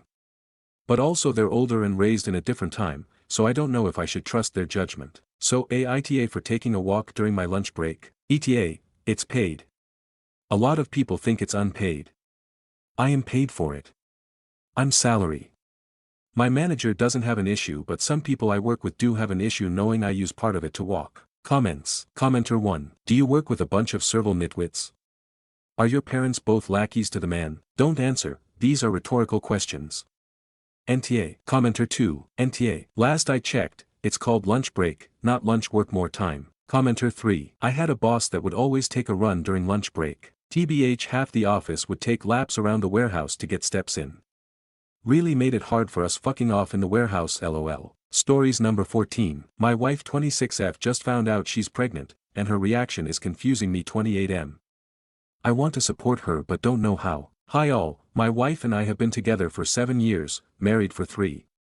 We've always had a strong relationship and a good sex life, and we've talked about having kids for a long time. We weren't actively trying, but also weren't preventing, so when she found out she was pregnant last week, it wasn't a total shock. I was really happy. I've always wanted to be a dad. She said she was happy too, but something about her reaction felt off. Like part of her was pretending. She smiled, hugged me, said all the right things, but I know her. Something's not fully there. A few days later I asked if she was okay after telling some of her friends. She said yes, just scared and overwhelmed. I asked if she was sure she wanted to keep it, and she said 100% yes. We're both pro-choice and I'd support her no matter what, but she insisted she wants this. Still, she feels distant. Not sad, just, not excited the way I expected. She's usually the type to cry over baby videos and talk about names. Now she's going through the motions like everything's fine, but I can tell something's weighing on her. For context, her relationship with her mom is really complicated. Her mom was emotionally abusive when she was younger, and I think that trauma might be coming up now, but she hasn't opened up about it yet. I guess I'm asking, is this kind of reaction normal, even when the pregnancy is wanted? And how can I support her without pushing too much? I just want to be there for her the right way. Thanks. Comments. Commenter 1. Being pregnant is terrifying even if you planned for a baby, which this sounds like a surprise. Just support her. Commenter 2. She got smacked in the face with the reality of the situation. Pregnancy is terrifying. Parenting is terrifying. She can be happy while also being scared shitless. Commenter 3. She just found out, she might still in shock. For you, you're probably focused on the kid and how great it'll be. She's probably focused on all the changes that will be happening to her body, childbirth, complications, etc. It can be really scary. I would just remind her that you're there for her, and you can tell she's struggling, so she can talk to you when she's ready. Maybe do some cute things. Get a onesie that says something like Mom's one fan, or whatever, take her out to eat at her favorite places, give her back rubs, just show her that you're there. Commenter 4. Talking about getting pregnant and actually being pregnant are two very different things. The reality is an emotion you can't put your finger on. It's somewhere between elation and terror, for all sorts of reasons. There is no normal reaction. Just be supportive and go through the emotions together. She needs that and will need a lot of that. Stories number 15. Aita for telling an exchange student to not date my son and possibly ending my marriage. So, I 40F have 2 kids, my daughter Liz 12 and son Toby 19. I'm going to be honest, Toby has become a perverted degenerate. Because Toby is his son, my husband 54 tended to spoil Toby a lot and indulge his interest, which included 18+ movies and my husband's stash of old Playboys. My husband would say, he's a teenager, let him be, despite me telling him that Toby was growing to be a degenerate. This was especially true for Asian women. We had an Asian cleaner we're pretty well off, who Toby would hit on and harass until she smacked him across the face when he tried to lift her skirt. My husband wanted to press charges, but I threatened to divorce him if he did, and I would make sure everybody knew what a pervert Toby was. I made sure to give her a nice bonus before referring her to a friend, and then hired an older man in her place. Toby sulked for 3 months following that. I can already hear the comments, why threaten divorce when you could just do it, and it's because I didn't want to uproot Liz.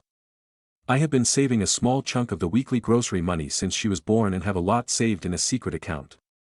I originally planned to get the best divorce lawyer once Liz goes to college and leave him, but considering everything that happened these past few hours, I may need to move my plans up. I realized I was basically groomed not long after Toby began exhibiting that problematic behavior, and I think fetishizing exotic women is hereditary, as my husband is white and I am Latina. Most of the community knows I was groomed, so I have a lot of friends in the neighborhood because of it. They serve as my eyes, and it keeps Toby in check while in public, something that he makes clear annoys him. Anyway, our neighbor recently had his prior exchange student come back for a visit he hosted a few years back. For the sake of the post, I will call her Kimmy. Kimmy is incredibly bright and happy, she's always smiling and waving at people in the street. This would be all fine and dandy if she hadn't done so to Toby, who she caught coming back from hanging out with friends. She was on my neighbor's front porch, having tea with my neighbor's wife, when they caught each other's eyes. To be honest, Toby was smitten, but I didn't trust it. I noticed he and Kimmy would talk for hours on the porch the following week. And we even had her over for tea a few times over the course of that week. Liz absolutely adores her, and the two would talk about fashion and the newest anime and manhwas. I have no idea if I spelt that right, but the Korean version of manga. Fast forward to 2 days ago and we're having tea with Kimmy, my neighbor's wife, and Kimmy asked if she could possibly date Toby, and both the neighbor's wife and I froze up. I put down my cup and I was blunt. I told her Toby was a lot like his father in the fact that he doesn't see women as a gentleman should. I brought up the Asian maid, and told her Toby may look at her the same way, even if he doesn't seem to right now. I then explained my husband was the same way, love bombing and cherishing me, and I realized too late the kind of man he was. My neighbor's wife cut in, saying that she knows I had tried to set Toby straight, but some nature is too strong to change.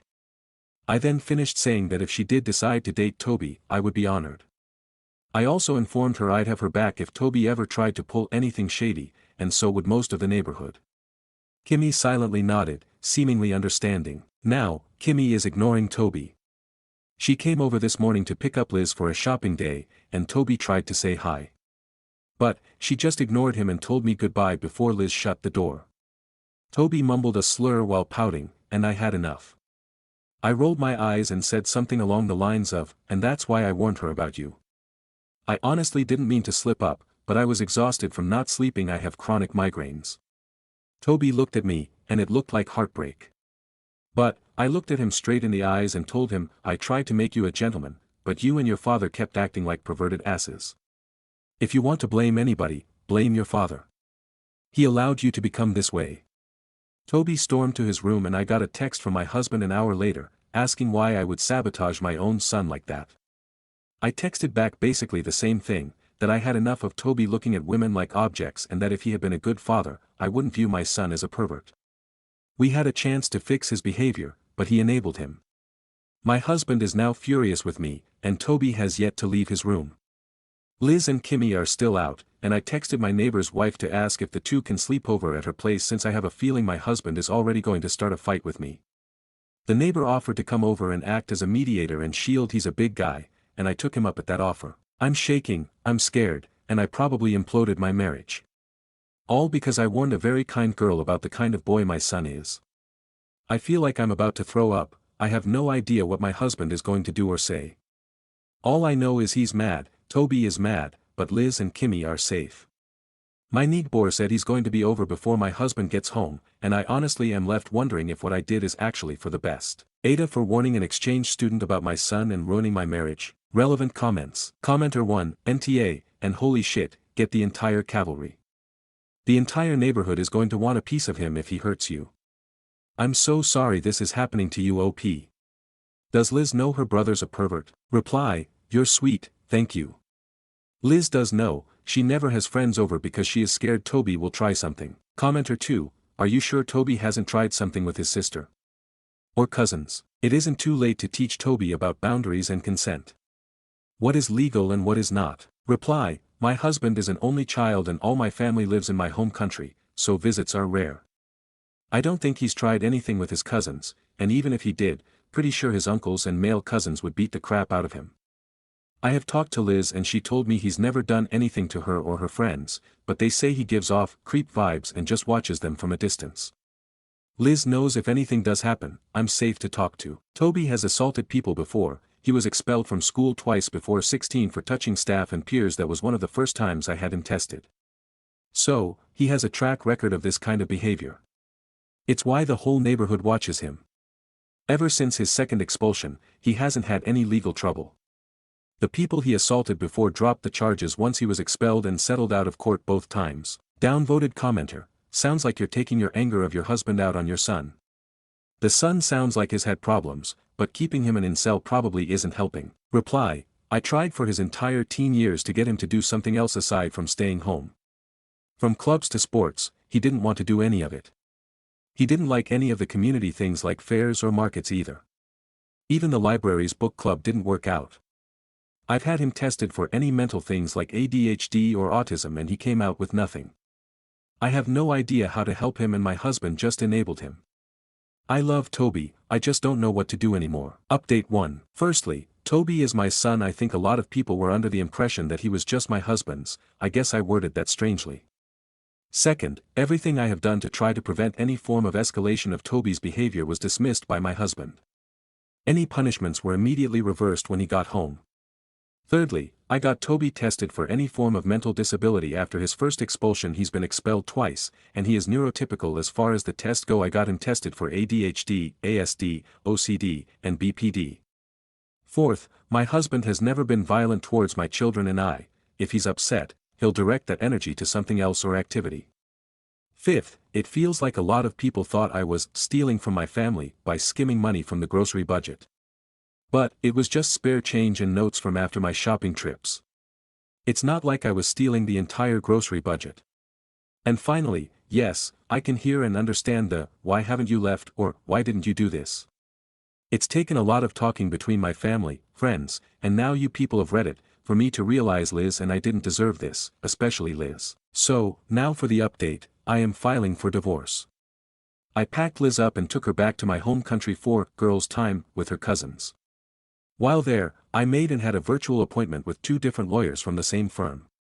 They are currently drafting the paperwork, but they also recommended I talk to local law enforcement about a possible protective order against Toby and my husband.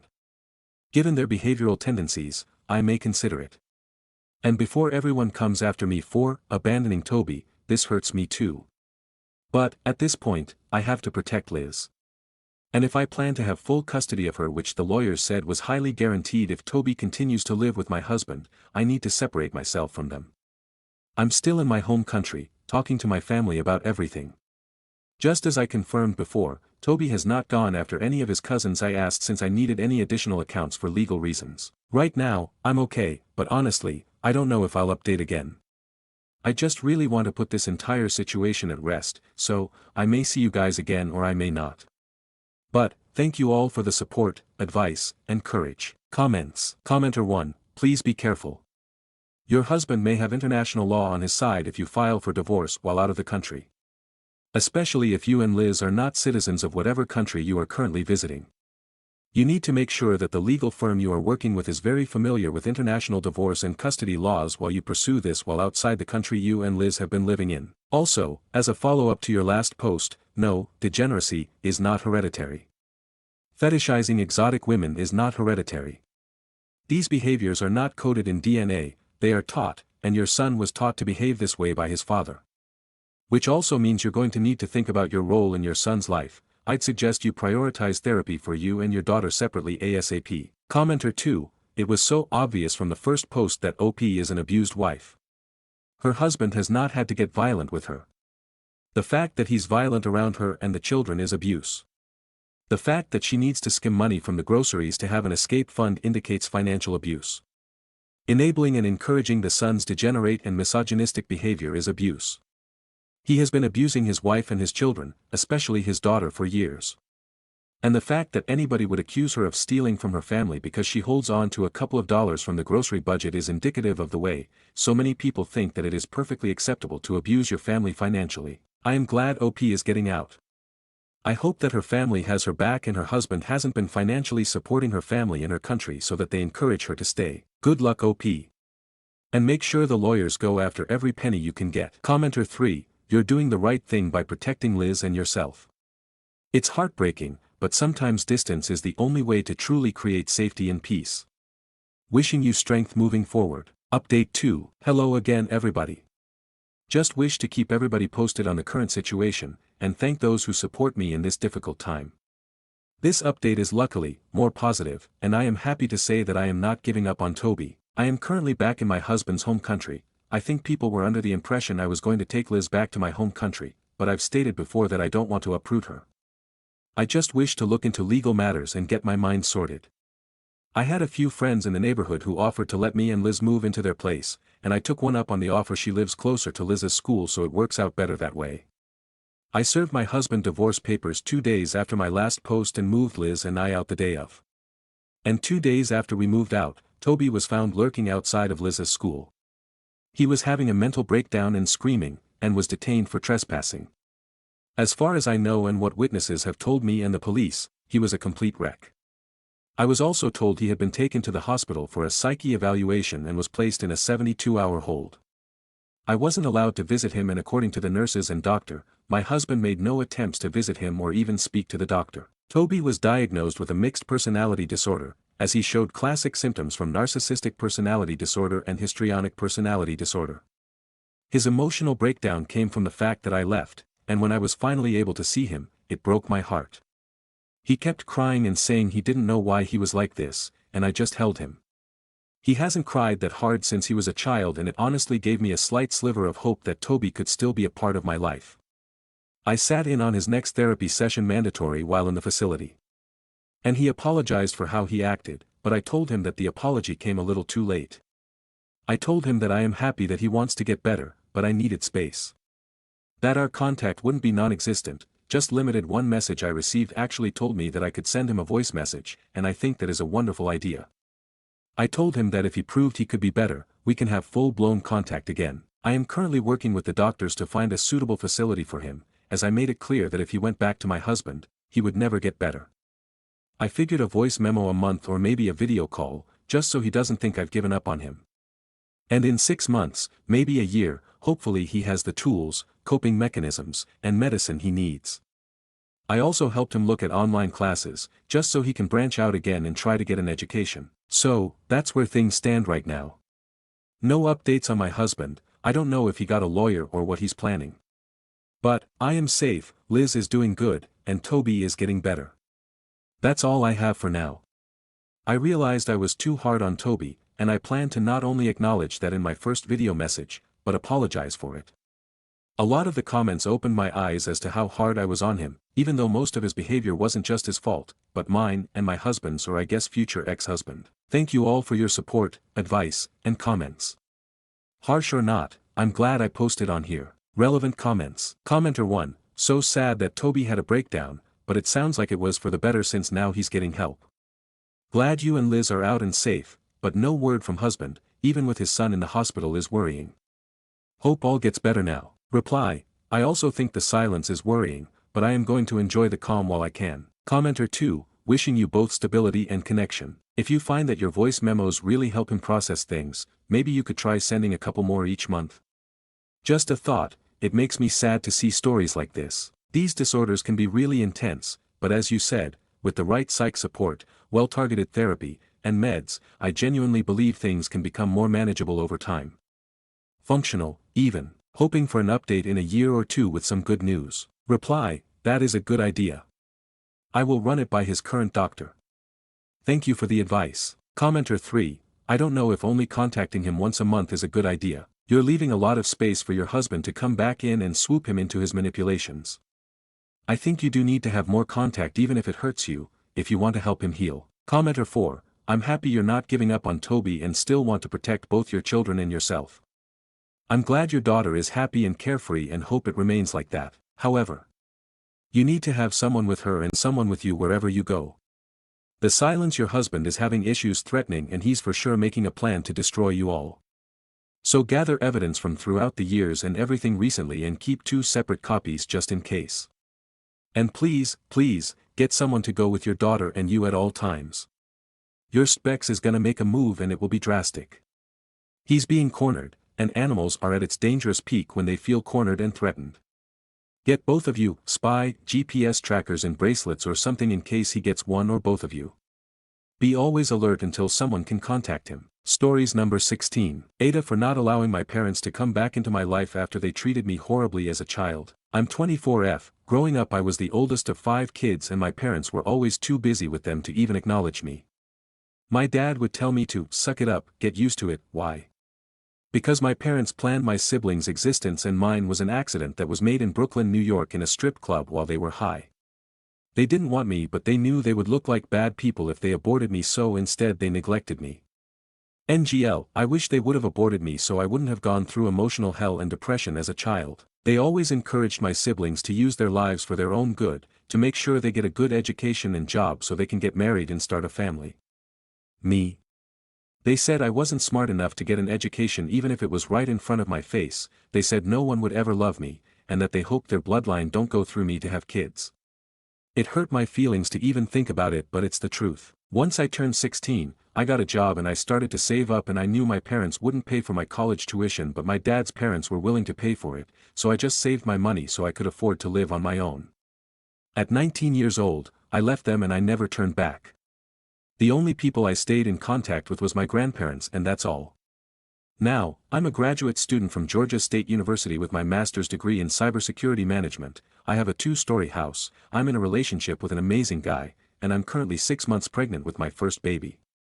We're planning on getting married after baby is born. I'm living an amazing life and I wouldn't trade it for the world.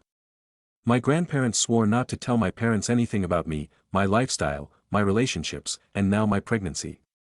My grandparents will be at the baby shower and they will come to the hospital to meet their first great-grandchild and birthdays in the future.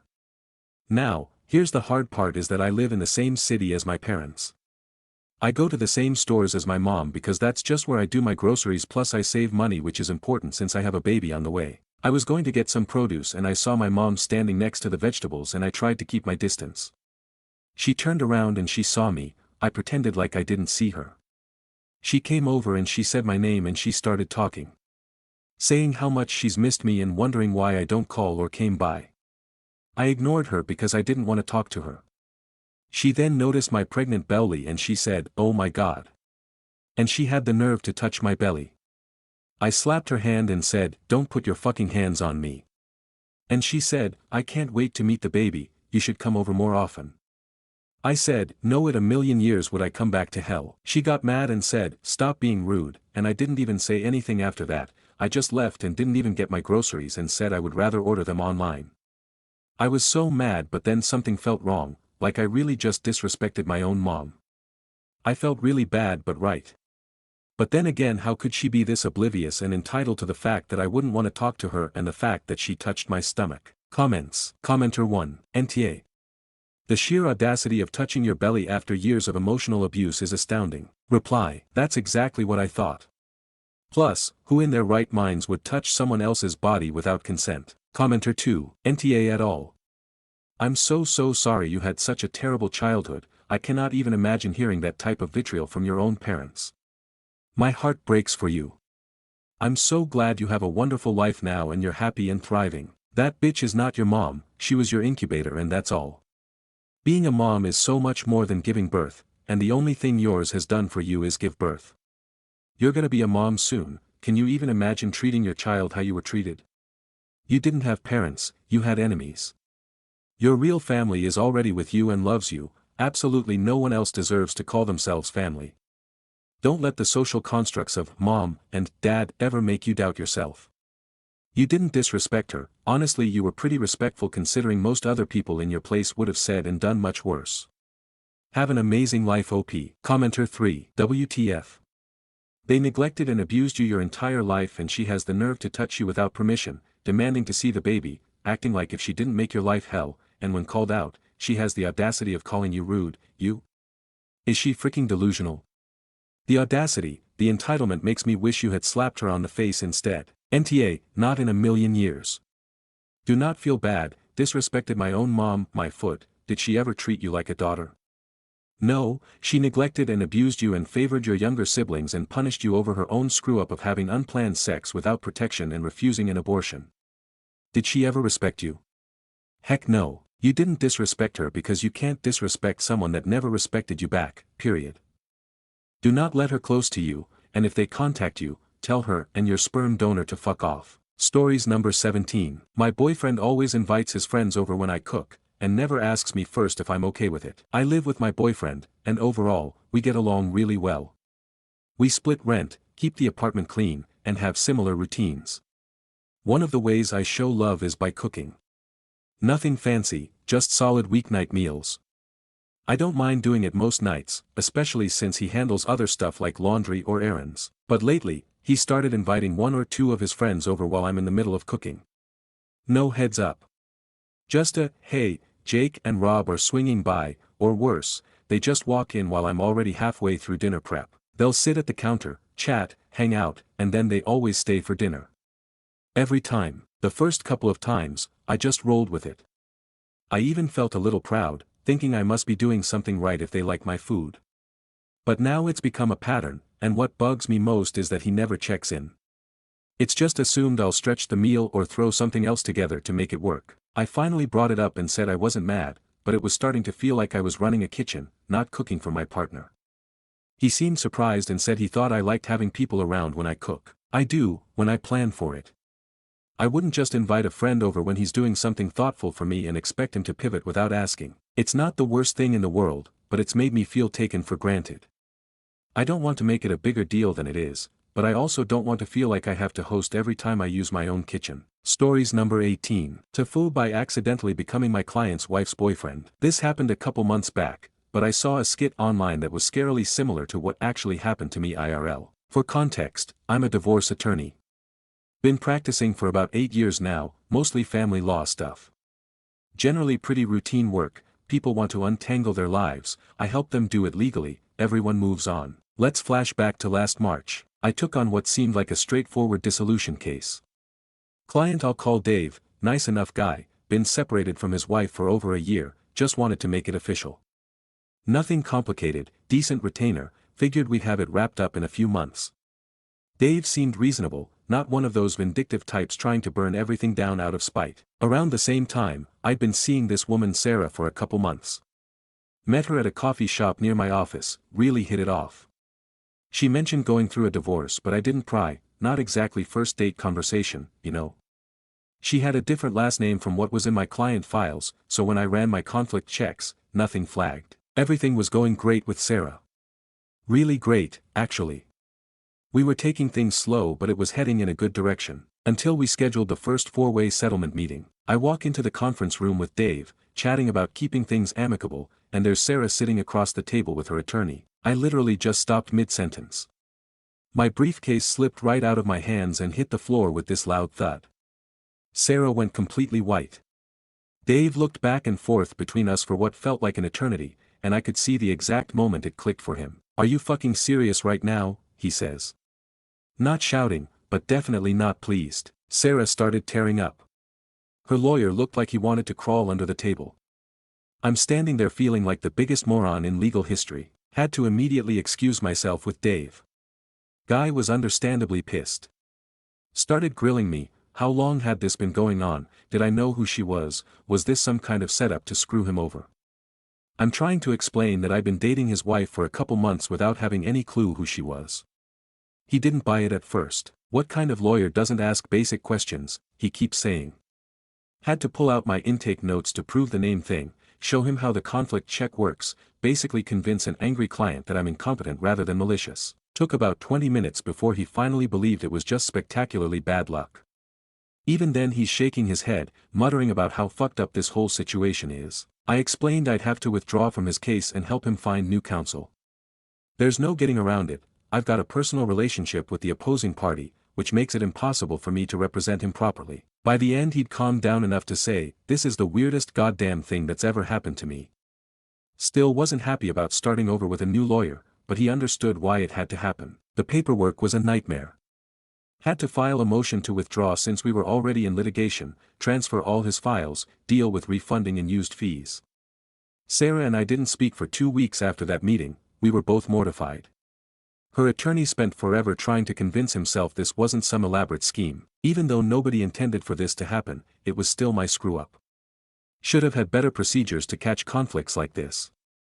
Doesn't matter that it was an accident, you mess up the conflict check, you deal with the consequences. Dave texted me a few weeks later, but it wasn't friendly. More like, hope you realize this completely fucked up my timeline.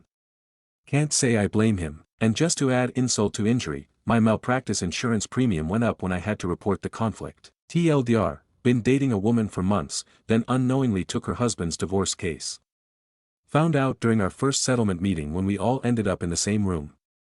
Had to withdraw from representation, everyone was pissed, professional disaster all around. Comments. Commenter 1. I mean you did waste a lot of his money on whatever time you spent that the new lawyer would have to redo. Did you and Sarah at least continue dating afterwards? Reply. Hijacking top comment to answer some questions. Sarah used another name socially that Dave had not disclosed. Her file had her legal name.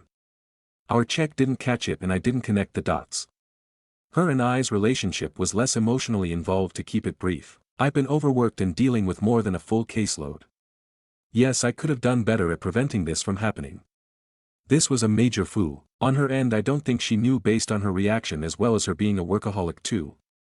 Pretty much all communication had been directly between me and her counsel. No, her and I did not continue seeing each other for obvious reasons. Made a throwaway specifically so this would not be traced back to me or my firm. Commenter 2. I don't buy it. Any paperwork/petitions you would have drafted had to have the wife's name on them. Commenter 3. I'm a divorce attorney and am single. When I meet men who are getting divorced/have ongoing parenting plan matters, I ask who their attorneys are. I don't even want to come close to a situation like this. This is a real fuck up. It's also a fuck up on her part. She should have seen your name on paperwork. Stories number 19. Aita 4 ruining my family vacation because of my period. I 15F just got back from going around Europe for 2 weeks with my parents and 2 younger brothers, 11 and 13. A few days before our flight home I got my period and it was bad. Being already tired from traveling and being away from home didn't help with my nausea, cramps and no energy. To make it worse we had a full day of walking and sightseeing planned ahead of us. I asked my mom if I could just stay at the hotel and rest as I was in pain and really couldn't be asked for any of it. She told me she knew it wasn't pleasant but to try and push through as we only go abroad once a year and she didn't want me to ruin the vibe. It was awful. We spent the morning climbing up this hill to see a view of a city from a church, and my brothers the whole way through kept complaining about me needing to take breaks frequently to sit down while my parents just basically let them and didn't tell them to shut up. What really pissed me off was them loudly embarrassing me in public at a restaurant about how many bathroom breaks I needed and they kept telling me I was killing the mood.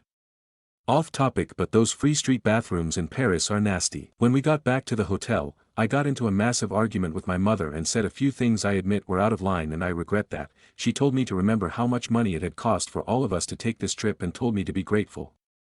The final day of our trip came and she finally just let me stay at the hotel and rest.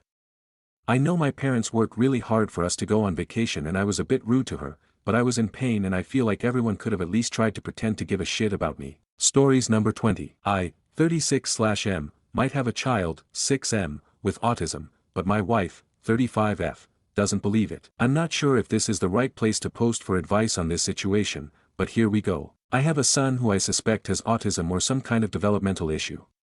He is 6 years old, but can't speak in complete sentences and can't carry basic conversations.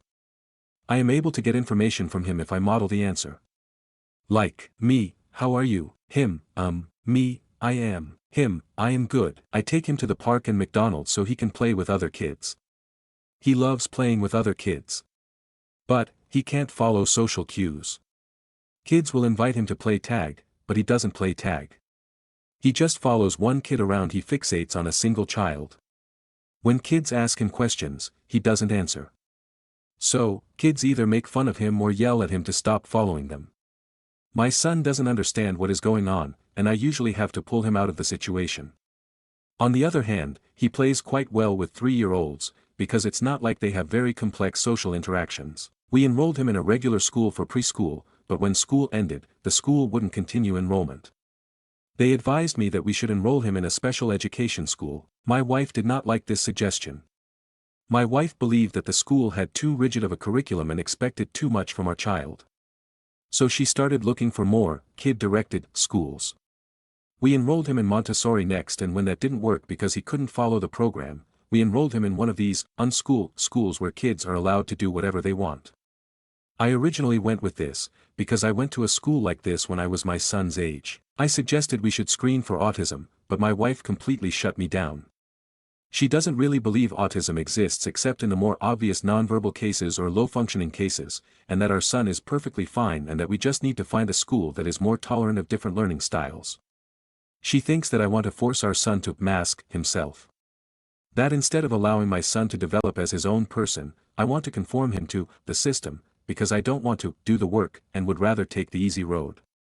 She's accusing me of wanting to turn our son into just another cog in the machine, but I'm not blind. I can see the social deficits and how badly he wants to play with other kids. It breaks my heart to see my son get rejected over and over. Would I be crossing the line to get an autism assessment behind my wife's back? She's not cooperative now. If I pull a move like that, she might get even more entrenched in her position or worse, might escalate conflict between us. Any ideas for how to deal with a situation like this? Thanks. Update. So I had a showdown with my wife about this. I confronted her about the fact that the pediatrician recommended referral to a DBP developmental behavioral pediatrician and ABA therapy when he was 4, but she never told me. She told me she did that because I'm a bobblehead who does what others say without critical thinking. She does her own research. She said she did real research based on our child, instead of following cookie-cutter approaches that will force our son to be someone he is not. She says that the speech therapist confirms that our son is showing improvement in the curriculum of the unschool school. When I pointed out that the program of the unschool school is geared towards highly motivated self-learners and not development delays, she dismissed my concerns, telling me that she's sorry I didn't get the son I wanted and that I don't believe in my son. I told her we need to enroll him in a regular school where he can get support through Section 504 and an IEP. I suggested we talk to the pediatrician together, air out all these concerns and allow him to recommend a course of action best for our son. I told her I want to get an assessment. She asked me why I wanted our son to be labeled autistic. Because there are programs and therapies that will open up. Her final response was that she refuses to talk to the pediatrician with me, because I will bias and completely confuse things, and that if I have concerns, I should give them to her and she will present them to the pediatrician. Or, I can steamroll her. Also, what happens if both parents enroll the child to 2 different schools at the same time? She is proceeding with the unschool school. What happens if I enroll him into public school? It's a mess, but I can't let her do whatever she wants to keep the peace, because my son may be irreparably harmed in the process. But, I feel like fighting might do the same thing. Stories number 21. Aita for telling my wife she shouldn't have married me if she expected intimacy. Hi, I'm 29M, and I've been married to my wife 30F for 2 years. This Thursday I was watching TV. It was my day off. When my wife came back home from a sleepover with her best friend, so I went to ask how it was and if she had fun. But she immediately started yelling me that she deserved way better. And I was a pathetic excuse for a man that couldn't even fulfill her needs. I asked to calm down and stop yelling at me. I asked her where this was coming from because she never told me she felt this way. I asked her to sit down so we could talk, but she refused. She stared at me for a while and said her friend Amelia helped her realize I wasn't enough for her and I wasn't good enough and she could do better. So I just asked her what was the point of even marrying me, and she shouldn't have married me if she expected intimacy. She didn't even answer me. She went to our bedroom, packed a bag, and left, and I'm left here feeling stupid. Honestly, I didn't know who to tell about this. I feel so embarrassed, if that makes sense. I don't even want to tell my friends. I feel so ashamed and inadequate. Relevant info. I'm asexual, which my wife knew before we even started dating. I've never been comfortable with intimacy after being SA when I was younger, which I thought my wife understood she okay with and was happy with me showing her love in other ways, dates, flowers, long talks etc. Which now I know this wasn't the case. My wife's sister has been messaging me, saying that I'm condescending and that I dismissed my wife, that I'm a jerk. I think we might be heading for a divorce. Am I the jerk? My wife has never acted this way before. It felt like there was a stranger in my wife's body. Sorry if this post is a mess. My thoughts are a mess. Aita has no consensus bot. OOP was NTA. Relevant comments. Commenter 1, you're absolutely not the jerk. You were upfront about being asexual and your trauma from the start. She chose to marry you knowing all that. Instead of talking things through, she insulted you and walked out, blaming you for needs she never communicated. You didn't dismiss her, you asked a valid question. She handled it with zero respect. You deserve someone who accepts and values you for who you are. Reply, I just feel like I've done something, like I could have done more to help her. I just don't understand why she couldn't just talk to me if she had concerns or if she felt neglected. I think I might call one of my friends. I don't want to be alone right now. Commenter 2, OP, you absolutely should reach out to a friend, you don't have to go through this alone. But please don't blame yourself. You were honest, open, and willing to communicate, which is more than most people can say. The fact that she didn't talk to you and instead chose to hurt you says everything about her, not you. It's okay to feel heartbroken, but don't let it make you question your worth. You did enough. Reply, seeing that helped a lot, I don't even know how to put that into words. I feel a little bit better. I'm gonna call my friend and see if he can come over, but I'm not sure he lives really far away. I'll call him anyway. Thank you for your kind words. I really appreciate them. OOP needs to get in therapy. Reply, I have been in therapy before, it helped me process how I felt. I don't want intimacy. I don't want to be physical. I just don't want to be touched. Maybe you're right, and she did think I would change, but that is something I just would never feel comfortable doing. But I am going to book an appointment with a therapist. Did OOP and his wife have marriage counseling? Reply, we didn't have premarital counseling. But we talked about it when we started dating, and got married. I said I was okay with helping her finish if she wanted, but I wasn't okay with actual intercourse, if that makes sense. I did explain to her that just because I'm ace doesn't mean she had stopped touching herself or anything, because she was concerned about this. At the time, she seemed happy with this. OOP responds to a comment on the friend turning his wife against him, getting therapy, and considering on if he wants to stay married or not. Reply, I am going to start therapy again. I did call my friend, and he's going to make the long drive to see me right now, which I really appreciate. I honestly don't know what my wife friend said to her, but right now, it kind of feels surreal. 1 minute. My wife's waving goodbye to me, excited about a sleepover with her friend. The next minute she's yelling at me, telling me she can do way better.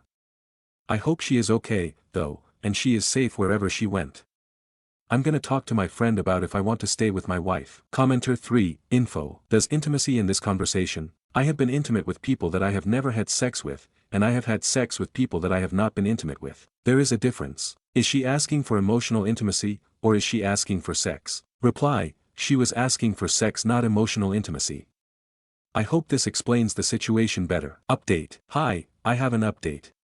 I want to thank everyone who reached out to me and gave me advice. Even if I didn't respond to your DM, I read it. Thank you to the people who shared their experiences and stories, it helped more than you know. I want to start by saying my friend did end up managing to drive to see me, and he's currently here right now. He took some time off for me. Honestly, last night was a blur, and if honest, I couldn't stop crying. That sounds very pathetic, but I'm glad my friend was with me, because I don't know what I would have done without him. He's been my rock throughout this. He's always been my rock. He was the first person I told when I got sexually assaulted and convinced me to tell someone and get help. He also didn't congratulate me when it happened. I just wanted to share that, mainly because of the other people who shared their stories with me. I wanted to share mine. We hugged for a while. I think I needed a hug. For this post, I'll be calling my friend Noah to make this post less confusing, and so I don't have to write my friend over and over again. Noah came to the same conclusion as most of you guys did, that my wife was cheating on me. He asked me what I wanted to do, and I decided I didn't want to stay with her. I just can't. So we will be getting divorced, and I will be filing and getting a lawyer. We talked about a lot things, and I admitted to him I felt isolated because me and wife moved. When we first got married, we moved really far from everyone I knew, to the point I have no family or friends in the area, which has been very lonely. Noah admitted to me that a lot of our friends dislike my wife. So ask him to explain, and he said he never liked the way she talked to me. But he didn't want to say anything because I seemed happy. He said I could crash at his place. He said it wasn't healthy if I stayed here alone, so yeah, we're currently packing my things right now. We also just talked about life in general. He asked me once everything is over if I wanted to go on vacation with him.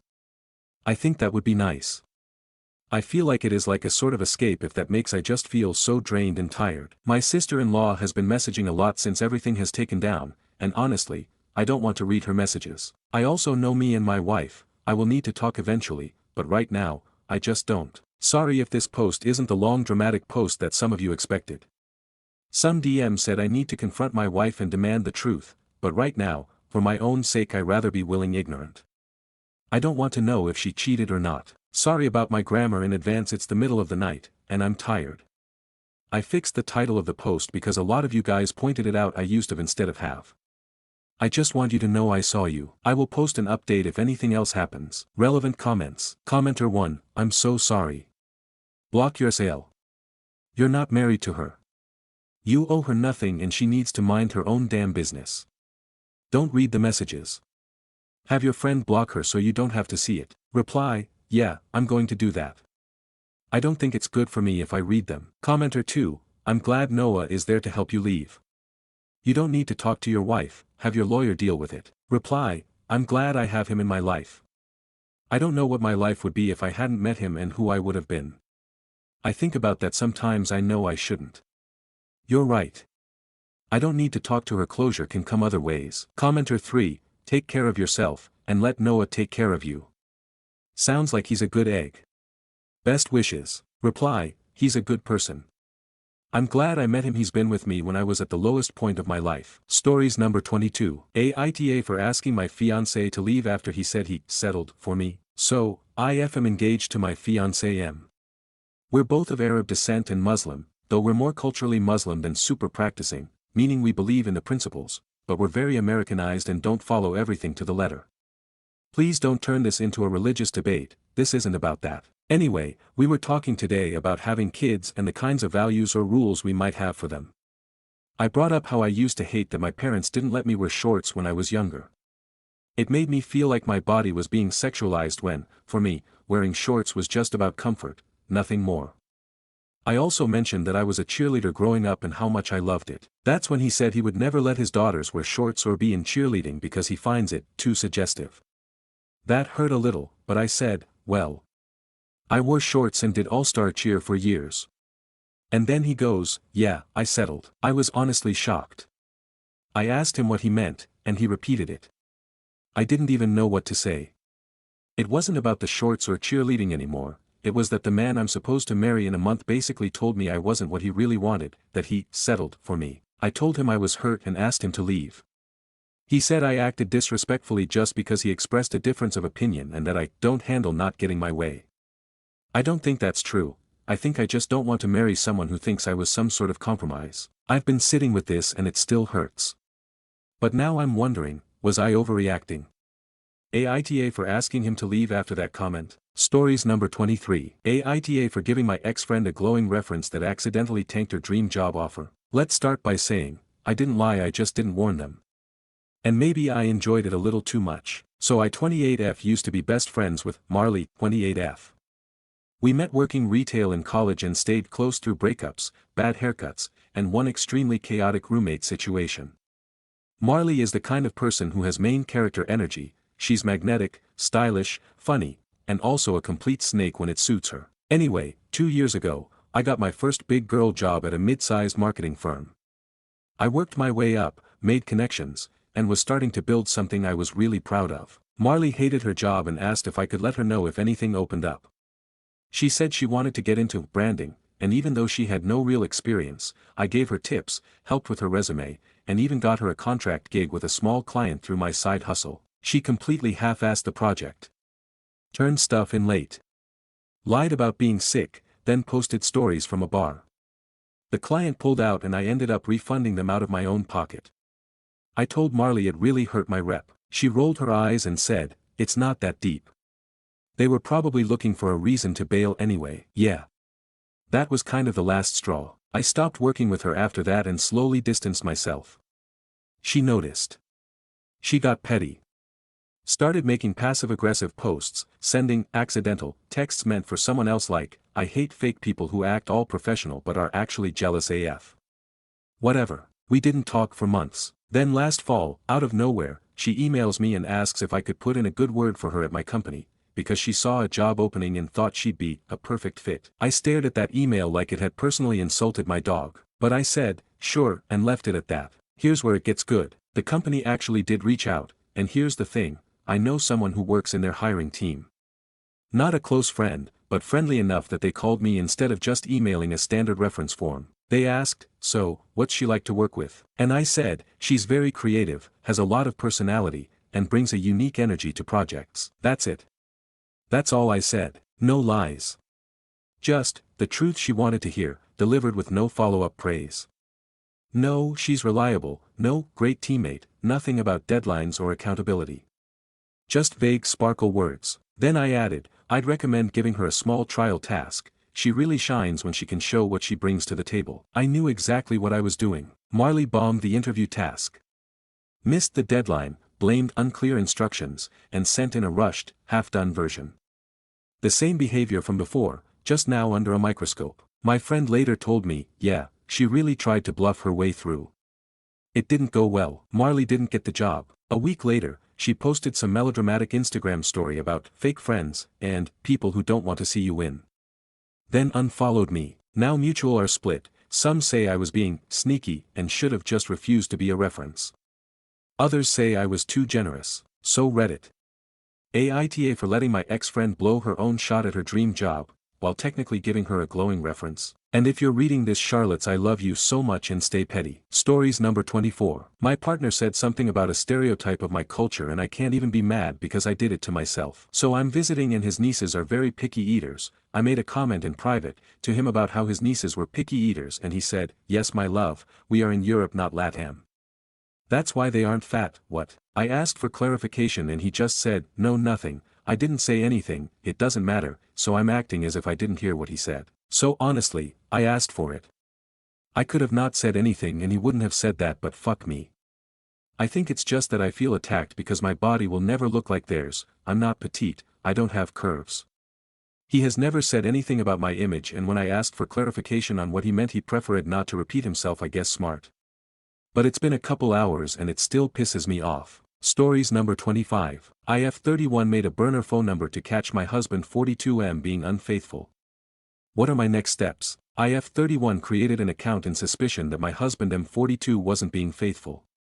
I pretended to be an old flame he once behaved questionably at best with while we were first dating. We had an agreement that she was never again to be part of his life and my exes were also off limits. Fast forward 5 years and we are married 3 years with a toddler in the picture now, but he's been acting distant and doesn't want sex often or even look my way most days. I have begun to suspect something is off with him. I made the burner phone number and texted him while he was at work on night shift, and he quickly responded.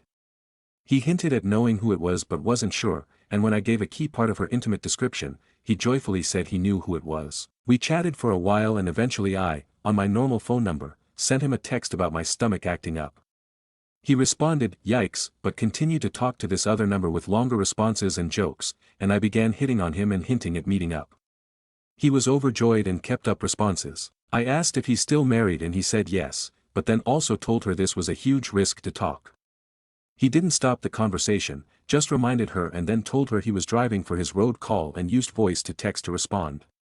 He never once shot her down or exclaimed any regret talking to her. I sent racy texts from the burner number, and he laughed, enjoying the conversation and continuing such, but subtly. Now that I've confronted him, and asked for a divorce, he's accusing me of trapping him and that I'm wrong for it. I admit it was a bit of a bad thing to do, but he had intentions that were clear with this old flame and I exposed those intentions. He insists I was manipulative and simply set him up for it, which I understand I should probably not have done, but I needed answers. Stories number 26. Am I wrong for not wanting my husband's ex-wife in my house? Stepdaughter asked if she can have her son's birthday party in my home. She and I don't get along but I love her son, so of course I said. I said that I was not comfortable with her bio mom husband's ex-wife in my home though, as she has caused lots of issues and is an addict/thief. I offered to pay for a venue if they wanted to invite the ex so as not to have her running all around inside my house. Instead, my husband got mad and said I simply hate my stepdaughter and make him feel like crap and he's sleeping somewhere else tonight. I have no issues with the party being here.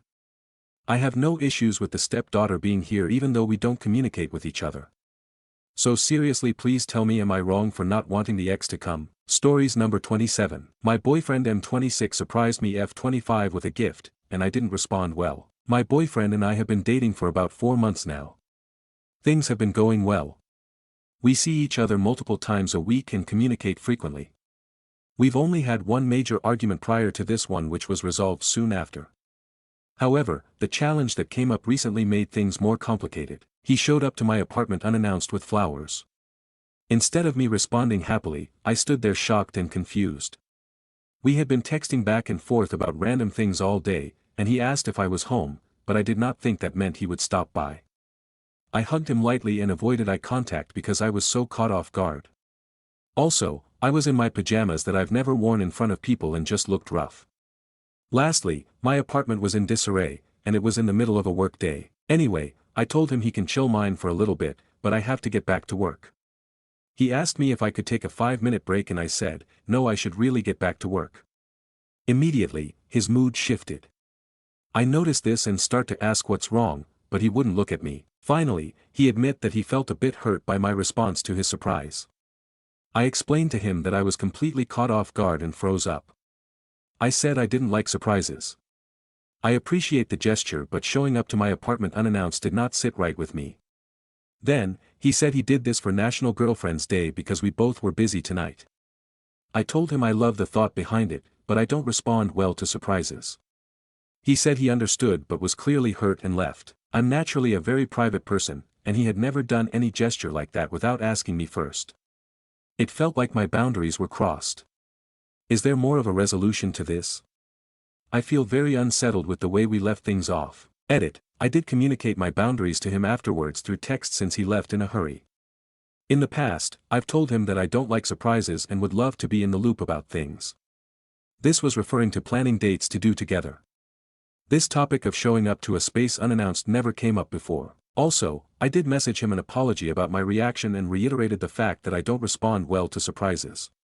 I did let him know it was a kind and sweet gesture. Stories number 28. Aita for telling my sister to stop feeding her baby junk food. Feeling increasingly guilty about this, help me feel better or worse. My sister has a baby boy who turned 1 in June. I've recently been helping her out by looking after him while she and her partner move house. I've been increasingly shocked by what she sends him to my house with for lunch. This is now, a sausage roll, either Greg's or a Tesco mystery meat from a multipack, 2 bags of crisps. I am not talking about lentil crisps / veg stick brands for babies, I am talking about actual crisps, chocolate biscuits, cake bars and most recently Jaffa cakes. There's always a yogurt, thank heavens, but that's it in the way of any form of nutrients. At first I tried the jokey approach, telling her my 3-year-old would start to get jealous of all these treats, that I was worried I couldn't cope with my nephew's sugar highs, etc. After several weeks I've snapped and told her she is going to have a poorly child who loses all his teeth by age 5 if all she feeds him is junk, and she became upset and said she can't help it if her child is a fussy eater. She is now mortified, said I've accused her of being a crap parent and now things aren't the same between us. Maybe I should have kept my mouth shut, but he's a baby, and really should be getting a healthier diet. No idea what to do from here. Stories number 29. Aita for wanting nothing to do with my kids and ex-wife after 2 years of false allegations. Hold on, because this is a doozy. I'm going to omit some details to help keep myself from getting doxxed about this whole thing. Last year my kids 9F and 7M ran away late at night / early in the morning. When found by some city officials, they claimed I kicked them out of the house. I woke up the morning of to the cops and CPS knocking on the door. I told my side of the story from what I knew, and they had my now ex-wife tell her side while keeping us separated. The cops claim our stories don't match and end up arresting me. I bail myself out that same day and go live with my parents for a while. I'm dealing with court, scared that I'm going back to jail or prison and that I'll lose my job that I had only been at for a year. A little over a month goes by and I get a phone call to have a meeting with the CPS woman in charge of our case. My daughter ended up making more allegations against me that did not make any sense to the CPS people, and when they asked her questions, she was unable to give them answers. My son ended up breaking first and admitting the whole thing was made up and that my daughter was the one to orchestrate everything. This reveal led to the charges being dropped and my daughter getting counseling and psychiatric help. For a while I thought things were good. We were on our way to fix things. I kept trying to get all of us into therapy, both individually and family. I was already in therapy due to this whole situation anyway. My ex kept dragging her feet and it never went anywhere. After some other situations with being displaced due to a natural disaster and me trying to get things packed up in our old apartment, I get told by my ex she wants a divorce, so now I'm having to rush and try to find a place to live, which I did luckily. I actually move in tomorrow. On the 14th of June I get served an emergency protection order by the county sheriff's office. I'm told it's because I allegedly hit my son and gave him a concussion while in the grocery store, where there are cameras. He had been taken to the emergency room by my ex on the 14th, but this event allegedly happened on the 10th. I had told my ex that due to me having to get this house to rent, along with utilities in my name, adding up to over $2,000, that I wasn't going to be able to pay certain bills this month, but that I'll get them caught up as soon as I can to get everything paid off and even. I signed for the deposit on the 11th and the kids had been with her while I did this paperwork and there was no issue. On the same morning I had taken my kids to the park so they could play and recorded videos of them being silly and having fun. I was talking to my therapist this week and I told her what was going on and how I felt about being around my ex or the children. It's 2 years in a row of false allegations. I want nothing to do with any of them now. I'll pay child support gladly. I had an agreement with my ex before this all happened of paying $1,000 a month, $500 per paycheck, for child support. After all of this, Aita for not wanting to be around the children and my ex after everything gets settled and found out to be lies again. Update, Aita for wanting nothing to do with my kids and ex-wife after 2 years of false allegations. So I have an update, along with answering some questions better from my previous post. When I first posted this I was not in a good headspace and I realized that I wasn't very clear.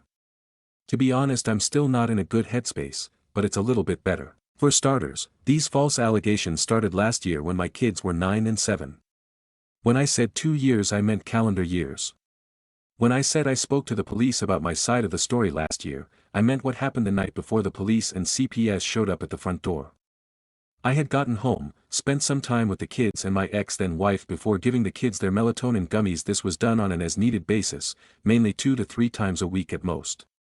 After that I went and took a shower, made myself some dinner, then ate and cleaned up the kitchen before spending more time with my then wife before we both went to bed. Due to a contraction happening when she was being given the epidural, she sleeps better propped up, so she slept on the couch while myself and the kids slept upstairs. The next morning is when I woke up to the cops at the door with CPS. I was charged with child abandonment and arrested. It took over a month for the truth to come out about my kids making this up due to the fact my daughter was saying I was having sex with her.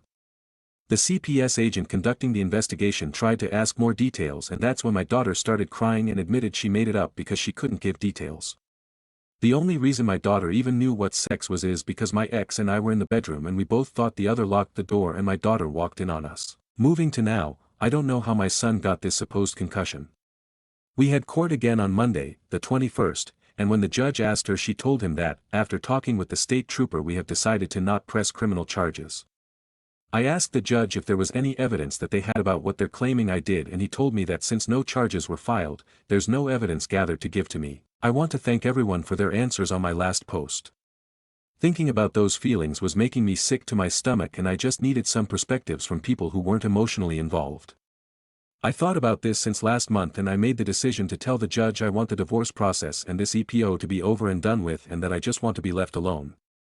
I'm still questioning if this was the right decision or not. I'm just not sure what else I could do. I work 12-hour days 5 to 6 days a week. I have no way to take care of the kids, so I can't take them in.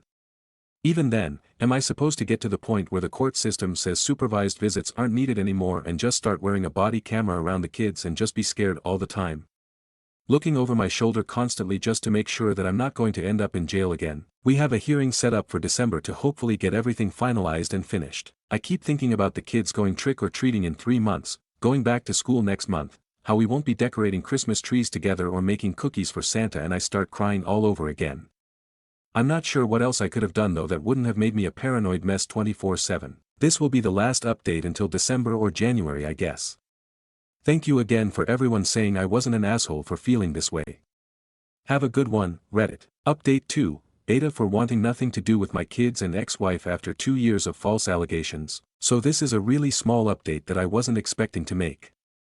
I had left a voicemail for the CPS agent assigned to the current situation with my son asking for an update on everything because I haven't heard anything since June. She had to look in her case notes, but everything has been found to be unsubstantiated.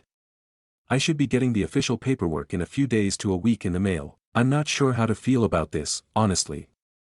I'm relieved that the truth has come out about these allegations, angry that this has happened to me twice now, happy that this is one step closer to being finished. I want to cry, but I couldn't tell you the specific emotion that's causing it. I'm taking some other Redditors' words to heart and putting in a request to my state police records department to get copies of any and all paperwork, evidence, or lack thereof, anything I can get my hands on from them. I'm also getting copies of my son's medical records so I can see exactly what was found back in June. I know a lot of you don't believe this and I don't care. I have nothing to gain from lying about this. I'll gladly post pictures of the paperwork from CPS when it comes in, with all private information redacted of course to protect myself and my children. I know some of the details don't make sense between the OG post and the update, but like I saw one person mention which I love to read posts from and didn't expect my own to end up there. I'm just going on survival mode. I only just got a full-sized fridge 2 days ago. I only have an air mattress for a bed. I'm just tired. I want this over with. I want things to go back to January when all I had to worry about was the fact I was recovering from a car wreck and couldn't even help take down the Christmas trees and get a new car. Stories number 30. My 20th girlfriend of 6 months was honest with me 24m about her past intimacy, and now I feel emotionally numb. How do I move past feeling second best in a relationship? I've been in the most euphoric, loving, intimate, supportive, and respectful relationship with my girlfriend for the past 6 months. Things have moved extremely quickly, and for the first time in a long time, I felt like I had found someone I would spend the rest of my life with. Our intimacy has been amazing. We both talk openly about it and agree that it's passionate, frequent, fun, consensual, and healthy. We've had several safe and honest conversations about our past partners. I've shared that my first 2 relationships were messy when it comes to intimacy early, but with her, everything felt amazing from the start. She's had only one previous partner for 1.5 years, and she's told me their intimacy wasn't great until the last 2 months of their relationship. We have done more, both tried new things, and I have even been able to make her finish, which she only had experienced one single time with her past partner. With all that said, I was extremely confident about our sex life, and from the conversations we've had, she had felt the same. With all that in mind, I was extremely confident in our connection, both emotionally and physically. But then, a single question and an honest answer shattered that confidence and has killed my spark. A few nights ago, my girlfriend asked me randomly who I enjoyed having sex with more between 2 of my exes. I answered, and naturally, I was curious about her answer. At that moment, I realized she'd be choosing between me, her boyfriend of 6 months, and her only other partner of 1.5 years. She hesitated. The silence was painful, and I could tell she didn't want to answer, but I just wanted to hear it. She eventually said her ex was the better partner. I was confused, hurt, and asked her why. She seemed nervous, and her responses left a lot to be imagined and create comparisons. She compared one night we had together with her ex's anniversary night and how it was just different. She just kept repeating that it was different with him. She also mentioned that he was bigger, but reassured me that it didn't matter and it doesn't feel any different during intercourse, which felt strange to bring up, and the comparison still cut deep. Some of the things she said were, he was passionate. This hurt because I thought we were extremely passionate too. He was good with his fingers. This confused me since she's told me before that he never made her finish with his fingers, but I've done it multiple times. We spent more time exploring each other's bodies. This one stung the most, as we've had multiple intimate sessions a day, something she said she never did with him as they would only go once. I tried to stay mature and honest, telling her that hearing this really hurt me. I apologized for asking the question when I knew it might only cause pain. She immediately felt bad and reassured me that everything we have is special and unique. She was terrified she had ruined our relationship and worked hard to comfort me.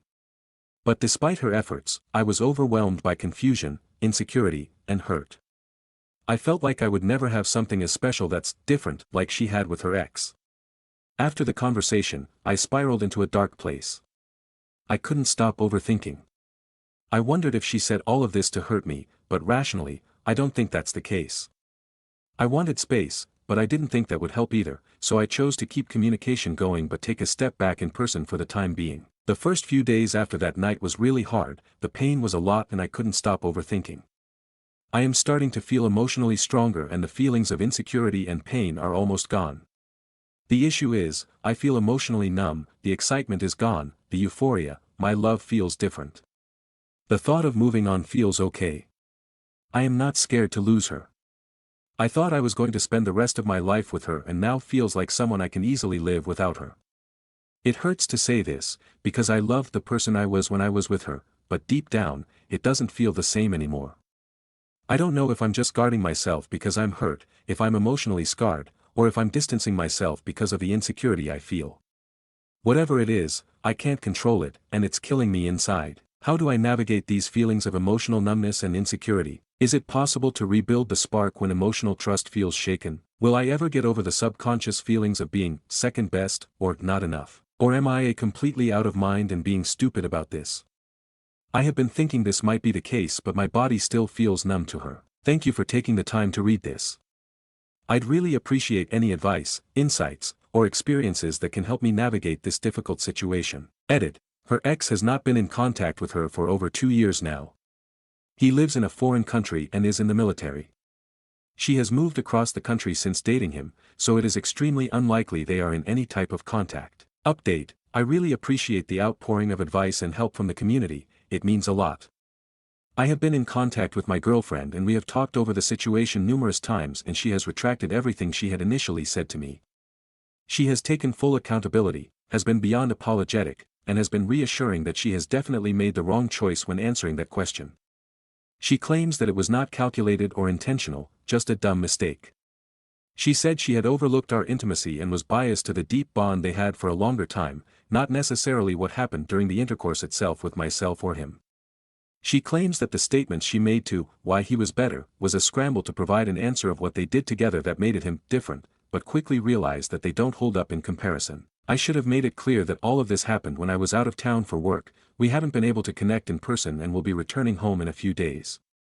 I plan on having multiple talks with her in person and then reassessing the situation and then making my decision. I will continue to update anyone who is following this story. Stories number 31. Aita for telling my best friend's husband that she was hooking up with her ex while he was out of town. I'm 27F and my best friend Kara 26F has been married to Jake 30M for a year. I've known Kara since college, and I was her maid of honor.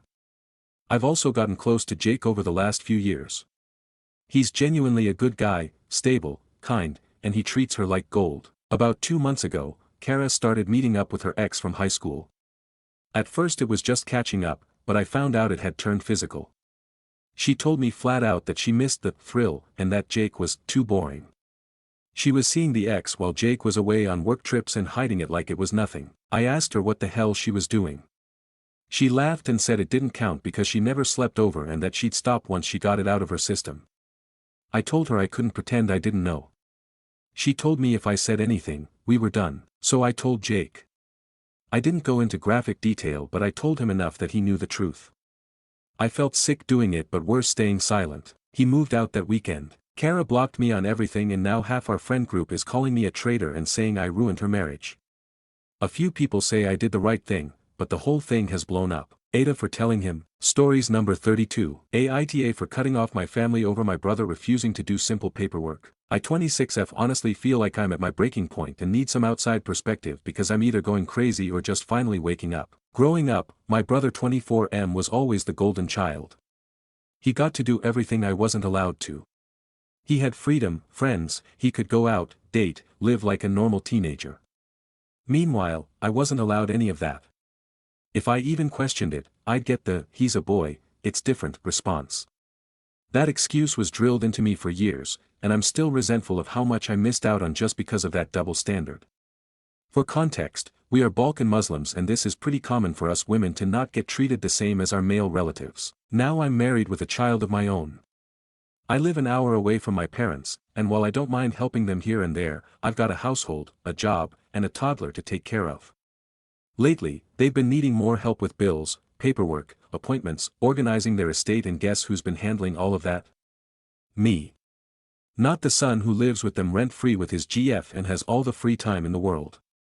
It's become too much and I told my parents I can't keep doing everything, and they need to start asking their son to step up. They weren't happy, but for about a week, things were quiet. I wasn't getting flooded with texts and calls. I thought they were finally listening and my brother finally grew up. This past weekend I went to visit and immediately saw a giant pile of paperwork, unopened mail, and bills scattered on the table. I asked what was going on and why it was all untouched. They told me they'd asked my brother to take care of it and he kept saying he'd get to it. I asked where he was, and surprise. He was out with his friends. My parents asked me to do it and I said no and we were going to wait until he came home and he was going to do it. No more excuses. An hour later, he walks in, doesn't even greet me, just says, "Have you done mom and dad's paperwork yet?" I looked at him and said no, this is your job now. You live here, you handle it. He starts whining that I'm better at organizing, I know what gets paid when, I can translate things better, I know where everything goes. I told him I don't care. I have my own life and family to take care of, and it's not my responsibility to keep doing everything just because no one ever taught him how to be an adult. He got mad and things escalated. He started yelling, insulting me, and at one point picked up a binder full of documents and threw them at me and it hit my head. I just stared at him and waited for my parents to say something, to defend me, to check him for that behavior and for throwing a binder at me. Instead, they looked at me and said it's my fault and I started it and I should have just shut up and done the paperwork like always. I snapped. I started yelling at them all, saying everything I've bottled up for years. I told them that they raised a spoiled, lazy man-child who can't do a basic task and will throw them into a nursing home the first change he gets. I told them I was done being the one who carries all the weight while he gets to live carefree. I grabbed my things and told them I couldn't stand this family anymore and I hated them all. As I was walking out, they said if I left and refused to help, they would have nothing to do with me. I said fine. I left and haven't spoken to them since. Now they're blowing up my phone. First asking for help. My brother saying he doesn't know where the checkbooks are, how to write a check, who's my mom and dad's doctor, insurance, etc. When they saw I wasn't responding the text they got nasty. They began calling me selfish, heartless, and cruel. My dad left a voicemail wishing that I would get cancer in my stomach. He said this in our native language and this is the best way I could translate it to make it make sense. That broke my heart. They've said some horrible things to me but that was way too far. They even dragged my aunt into it, who's now telling me I should be ashamed of myself for how I spoke to my parents and for refusing to help them and that God will punish me. At this point I've gone completely no contact, but I can't lie, I feel guilty even though I know I was pushed beyond my limit. Edit. Hi again. I wanted to clarify a few things that came up. Someone said I was the for not teaching my family how to do anything. That's just not true. I've spent hours trying to teach my parents how to access bills online, sign checks, etc. They always struggled to remember, which really just means they didn't care to learn. I even tried teaching my brother, but he always had plans or wasn't in the mood. I tried. Mother is 50 and father is 65. As for religion, please don't confuse culture with Islam. My parents picked and chose what Islamic values suited them, which is unfortunately very common especially in the Balkans. Islam actually holds women in a very high standards. It's culture that messed everything up. For example, I wasn't allowed to date or have fun because I'd shame the family, and I had to marry a Balkan Muslim. But my brother dated whoever he wanted, including non-Muslim women. My husband wasn't even allowed to sleep in the guest room at our house when we got engaged and slept in hotels until I finally snapped on my parents for that. Yet my brother's girlfriend basically moved in day one and no one blinked. I've been the translator and basically the family employee since I was 10. I've filled out every form, made every call, done everything for my parents, and it just never stopped. I blame myself for this as I should have put my foot down years ago. My husband doesn't like my family and hates my brother. That hatred really cemented when my water broke at 30 weeks and I was in the hospital crying and having a legit mental breakdown thinking I failed my baby. My lovely brother showed up and told me that I must have done something stupid and broke my water myself. My husband dragged him out, and my brother wasn't allowed back. Right now, my husband only knows there was a screaming match and I decided to cut everyone off.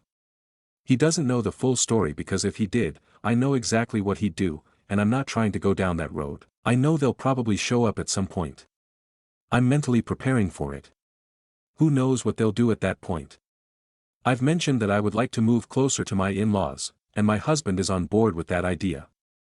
He also talked to me about starting therapy. We were reading the messages and comments together and we both realized I was severely emotionally abused. Thank you all for your kind word and support. I truly appreciate you all. It's just sad that internet strangers have shown me more kindness and love than my own family has in years. I will update if anything happens. Much love to you all. Edit 2. I forgot to mention I told my husband what my brother did to me. As you can imagine, he is furious and wanted to head over there tonight and but I won't let him stoop to his level. I am now worried about them showing up here and causing a commotion as that is the type of people they are.